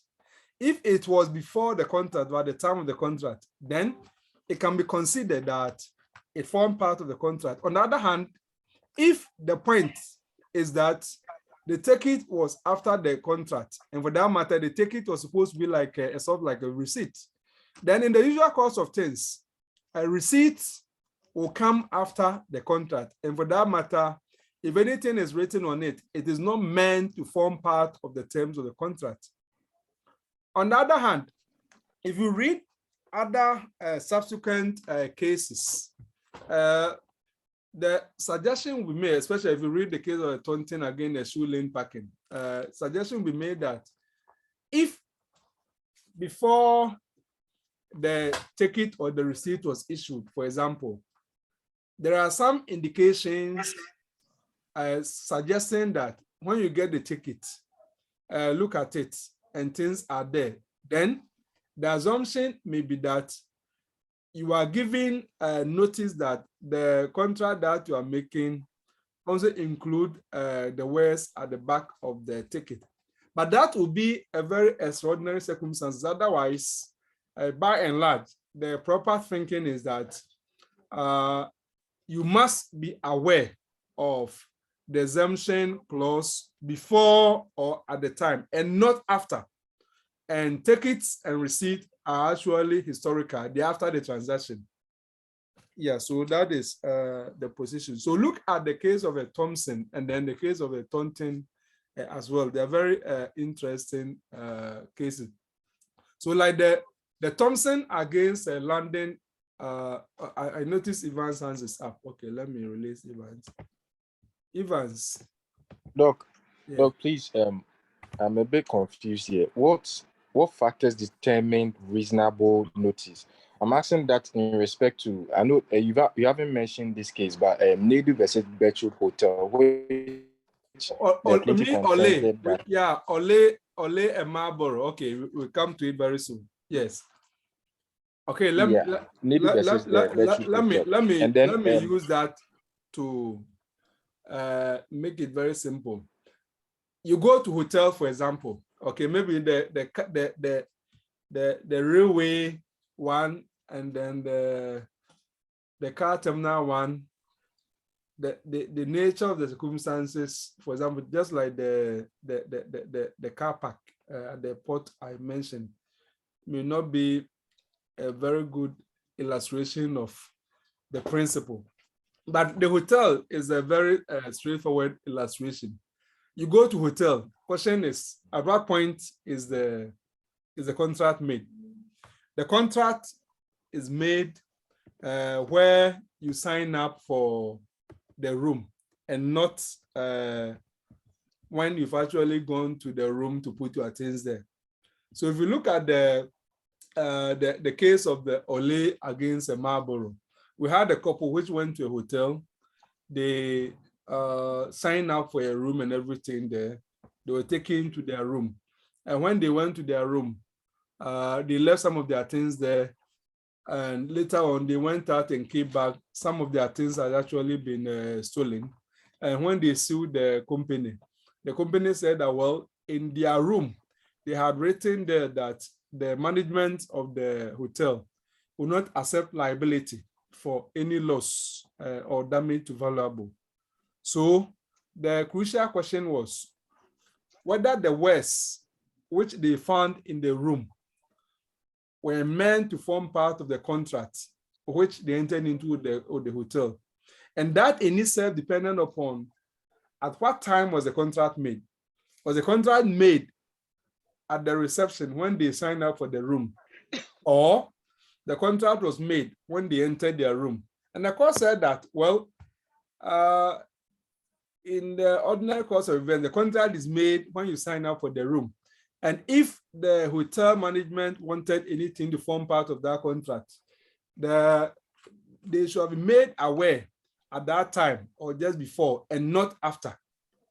So the test is that whatever exemption clause which is going to form part of the contract, which does not require signature of the parties, must be brought to your attention before or at the time the contract is being made and not after.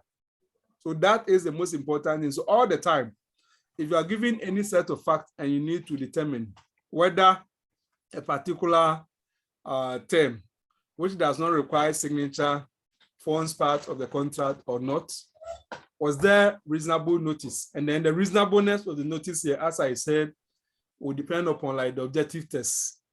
Objective test in the sense that will the reasonable person have actually understood that those words were to form part of the contract which he or she was entering into with the other party, as it were. So the test is objective, and that is very important. And for that matter, it does not really matter whether the other party affected by the exemption clause is blind or illiterate or unable to understand. And that was why in the case of a GIA against Kuja, a notice which had been written in English language, right, and which was stuck on the windscreen of a car, stated that passengers traveled at their own risk.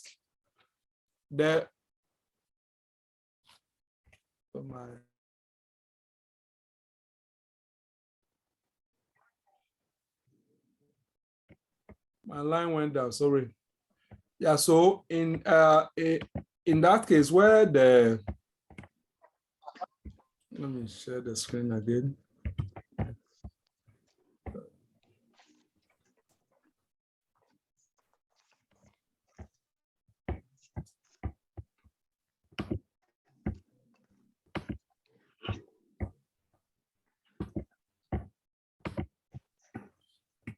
Yeah, so where the words had been written in English and then the affected person was a German, what the court said was that reasonable care or had not been taken to bring it to the person's attention. So in the normal scheme of things, if a notice is stuck on the windscreen of a car, which says that passengers travel at their own risk, and the passenger involved was someone who does not speak English. The court said that in that case, no reasonable care have been taken to bring it to the attention of that particular person. But of course, what I would like to emphasize here is that all these examples we are giving, they are not cast in stone. That is to say that the examples vary. And what is crucial or what is really important is that we know the principle. And the principle is that reasonable and sufficient notice should have been brought. And what is reasonable or what is sufficient will vary from case to case. So that is what is important. So it depends on, and in any case, you have to make use of what we call like the objective test. An objective test, we know how it works. A reasonable person in the circumstances of the parties, will he or she have understood that this particular contract included this information as well? If the answer is yes, then the requirement has been satisfied. If the answer is no, then the requirement has not been satisfied. So that is what we should keep in mind, so that in every set of facts, we will be able to make the determination. The case law you've given are just examples when maybe in some set of facts, the court have concluded that yes, this one, no reasonable notice have been given, or that one, reasonable notice have been given, as it were. Yes, Clement. Clement, you can mute yourself. Clement, I think your sound is up. You can mute yourself. Okay, so it's not really intending to talk.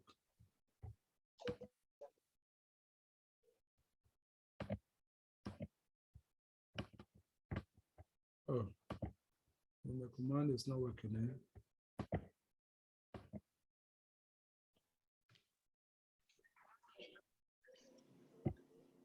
Yes, Clement. Hello, Doc. Yes. Doc, can you hear me? Yes. Oh, thank you very much. I want to find out if a reasonable notice is given, but the words in the clause is so ambiguous to the sense that the other party had a different meaning to what the words were saying. That case. Thank you very much. Okay. Hello? Yeah, so go and I understand your question. Yeah. Okay, so where there's an ambiguity regarding the words, we very soon are going to talk about what we call interpretation, right? Interpretation of exemption clause. As we noted at the beginning, the court controls exemption clause in two ways.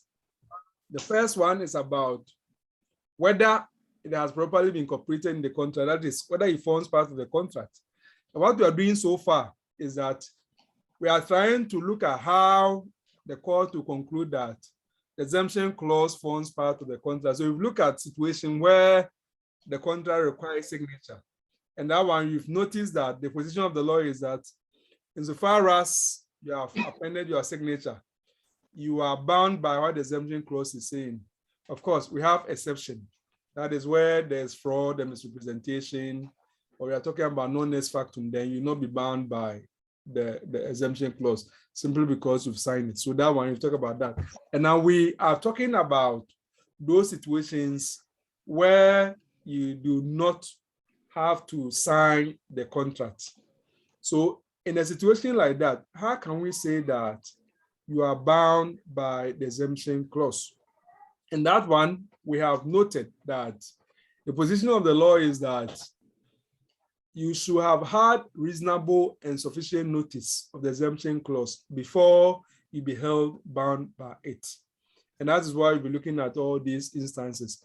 So when we are done with the incorporation, we are going to talk about the second requirement, that the exemption clause will have to be interpreted to cover the particular breach which has occurred. So it will be there and then that we talk about what we call the ambiguity approach, where you talk about what we call the contra proferentum, right? Where we have ambiguity, then the court is going to adopt the interpretation which is to the disadvantage of the person at whose instance the exemption clause is adopted, because we have noted that exemption clause by itself suggests some unfairness. And for that matter, the courts are not happy about it. But we come and talk more about that pretty soon.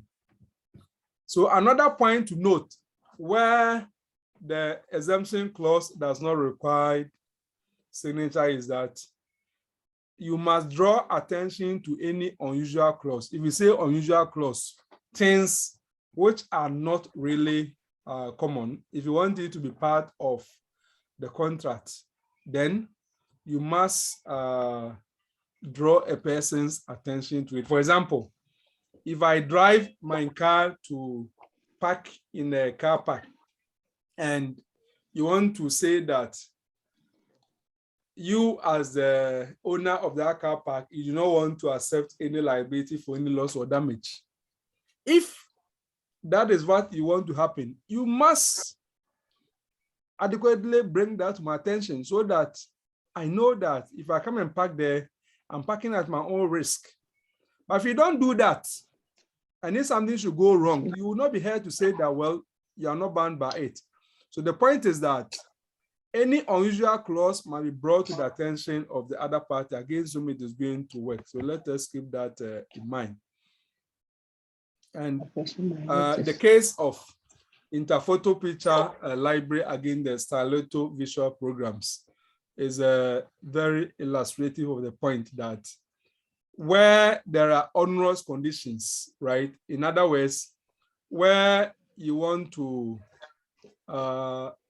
include things which are quite severe than what usually happens, the more is required of you to bring that to the attention of the other party.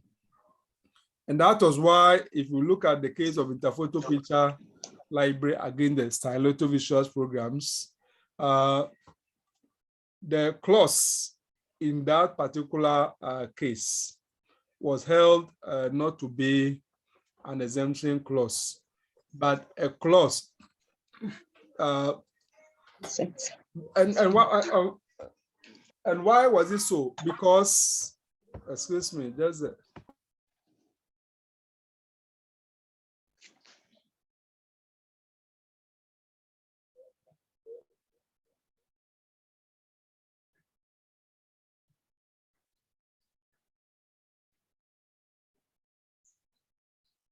excuse me, I had the background noise. Yeah, so the takeaway from interphoto picture is that if you have terms which are more unusual, then you are required to do more in terms of the notice, which you should bring to the other part before it will be binding. So the more unusual the term, the more onerous the particular terms, the greater the responsibility that you have in terms of bringing it to the attention of the other party. I mean, as simple as that. If the particular term is not that unusual, is not that extreme, is not that severe, the level of notice required is not that great. But if it is more unusual, if it is more severe, then more is required. And I think that that is consistent with common sense.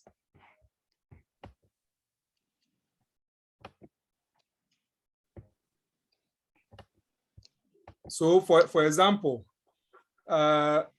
if someone is going to hire a chair, just like what happened in the Chapelty and Barry UDC, for example, someone is going to sit on the chair, and you say that if you sit on the chair and there's any injury from using the chair, I'm not going to accept responsibility.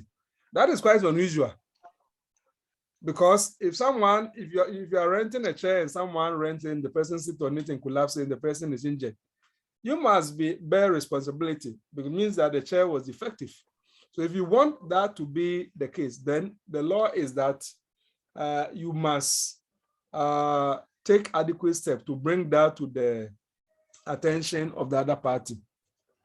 Another point to note is that the notice must be contemporaneous with the contract. We've explained this in other ways before. That is to say that where the exemption clause does not require signature of the parties, then it must have been brought to the attention of the other party either before or at the time of the contract and not after, as we saw in the case of Ole and Mabo, the hotel example, where the exemption clause was rather in the room and the contract had been made at the reception when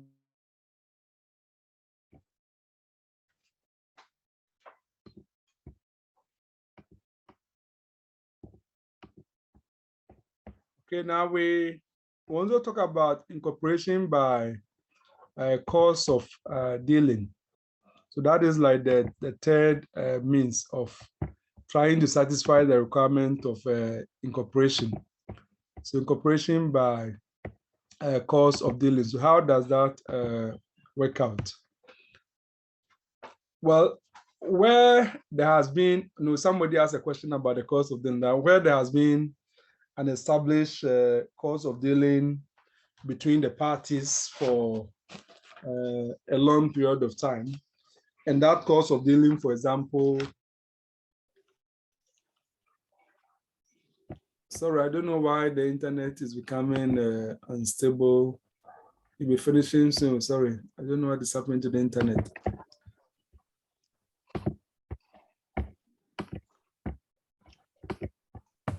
Yeah, so another means by which we show that exemption clause have been incorporated by finding out whether there has been a course of dealing. And what do you mean by a course of dealing? That is to say that where there has been a previous course of dealing between the parties have dealt with one another concerning a particular subject matter, a particular transaction, many times in the past.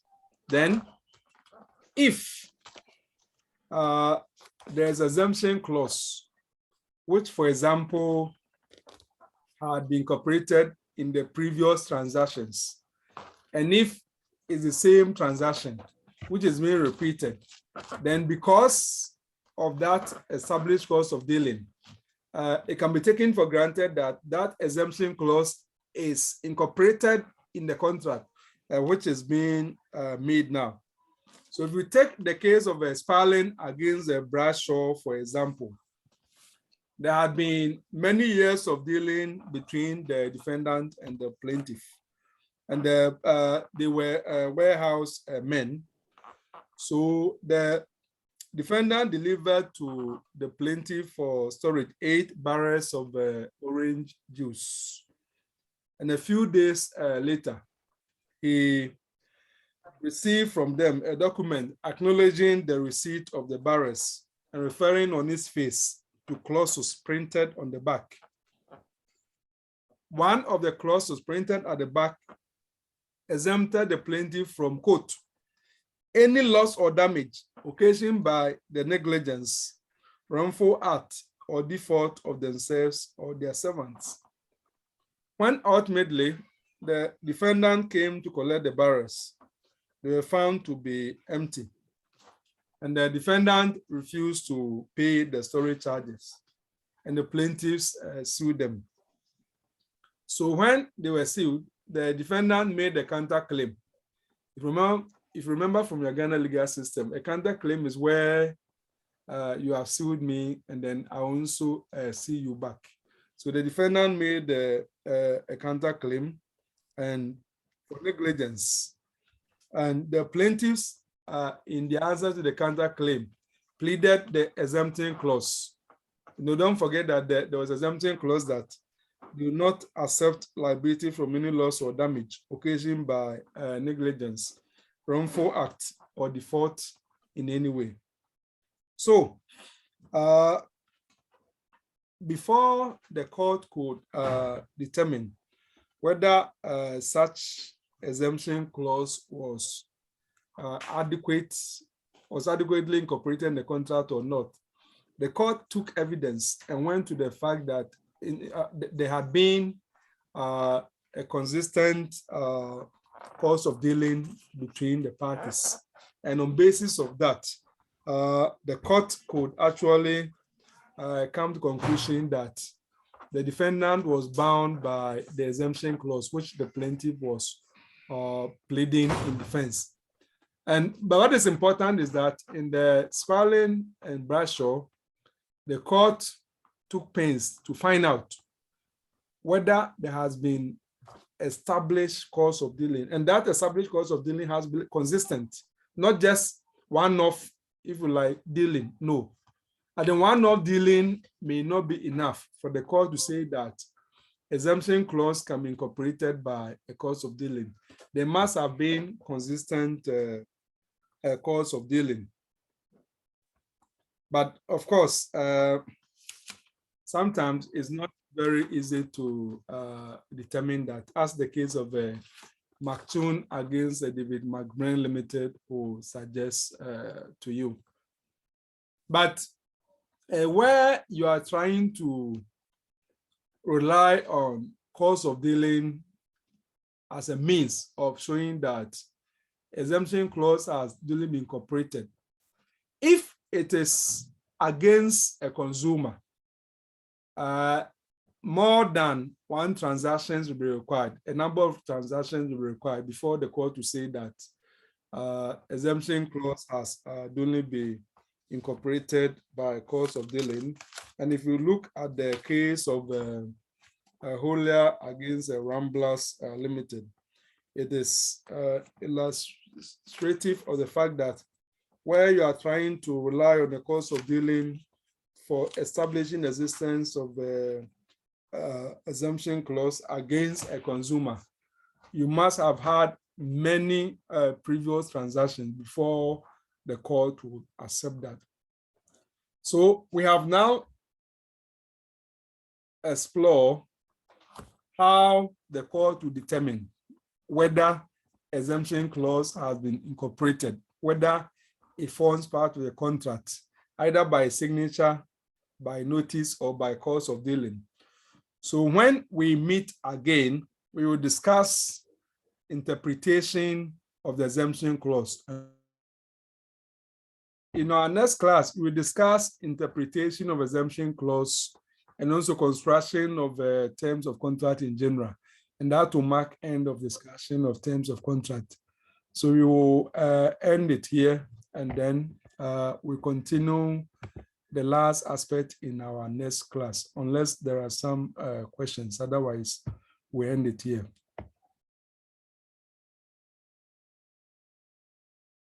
Yes, Clement. Mami Fosua. Clement.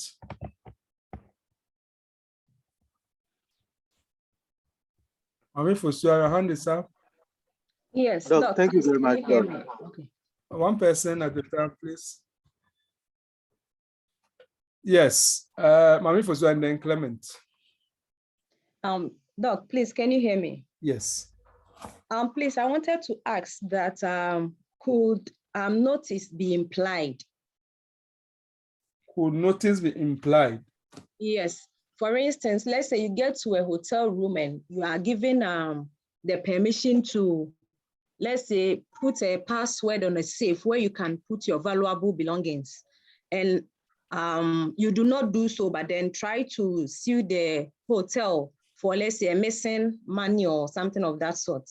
Could the hotel say that we gave you a password to, let's say, a safe, and then because of that, you could have kept your valuables there? That's what I mean by could notice right, be implied. right.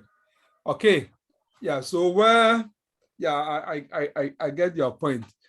Yeah, so within circumstances of that, where you are told that, and usually, of course, they'll say come back to, where were you made aware whether you had to leave your valuables and particular safe lock, which have been provided and in the room? If at the time that you were taking the room at the reception, when you were signing up for it, your attention will be drawn to the fact that when you go to the room, you've made provision for a safe. So you have any valuable, please keep them in and then have your password. If that was made known at the time of signing up for the room, then that is part of the contract. If it was not made known at the time of signing up for the room, then according to the case of Ole and Marlborough, it doesn't form part of the terms of the contract. And then that is what the position will be. Mami Fosua, what do you think? She's gone, okay. Mami Fosua. Yes, Doc, I think agree with what I think that's how it should be, unless you have some other ideas. Yes. Oh, sorry, the internet. And then the network, I agree is with not what you said. all right. Okay. Clement.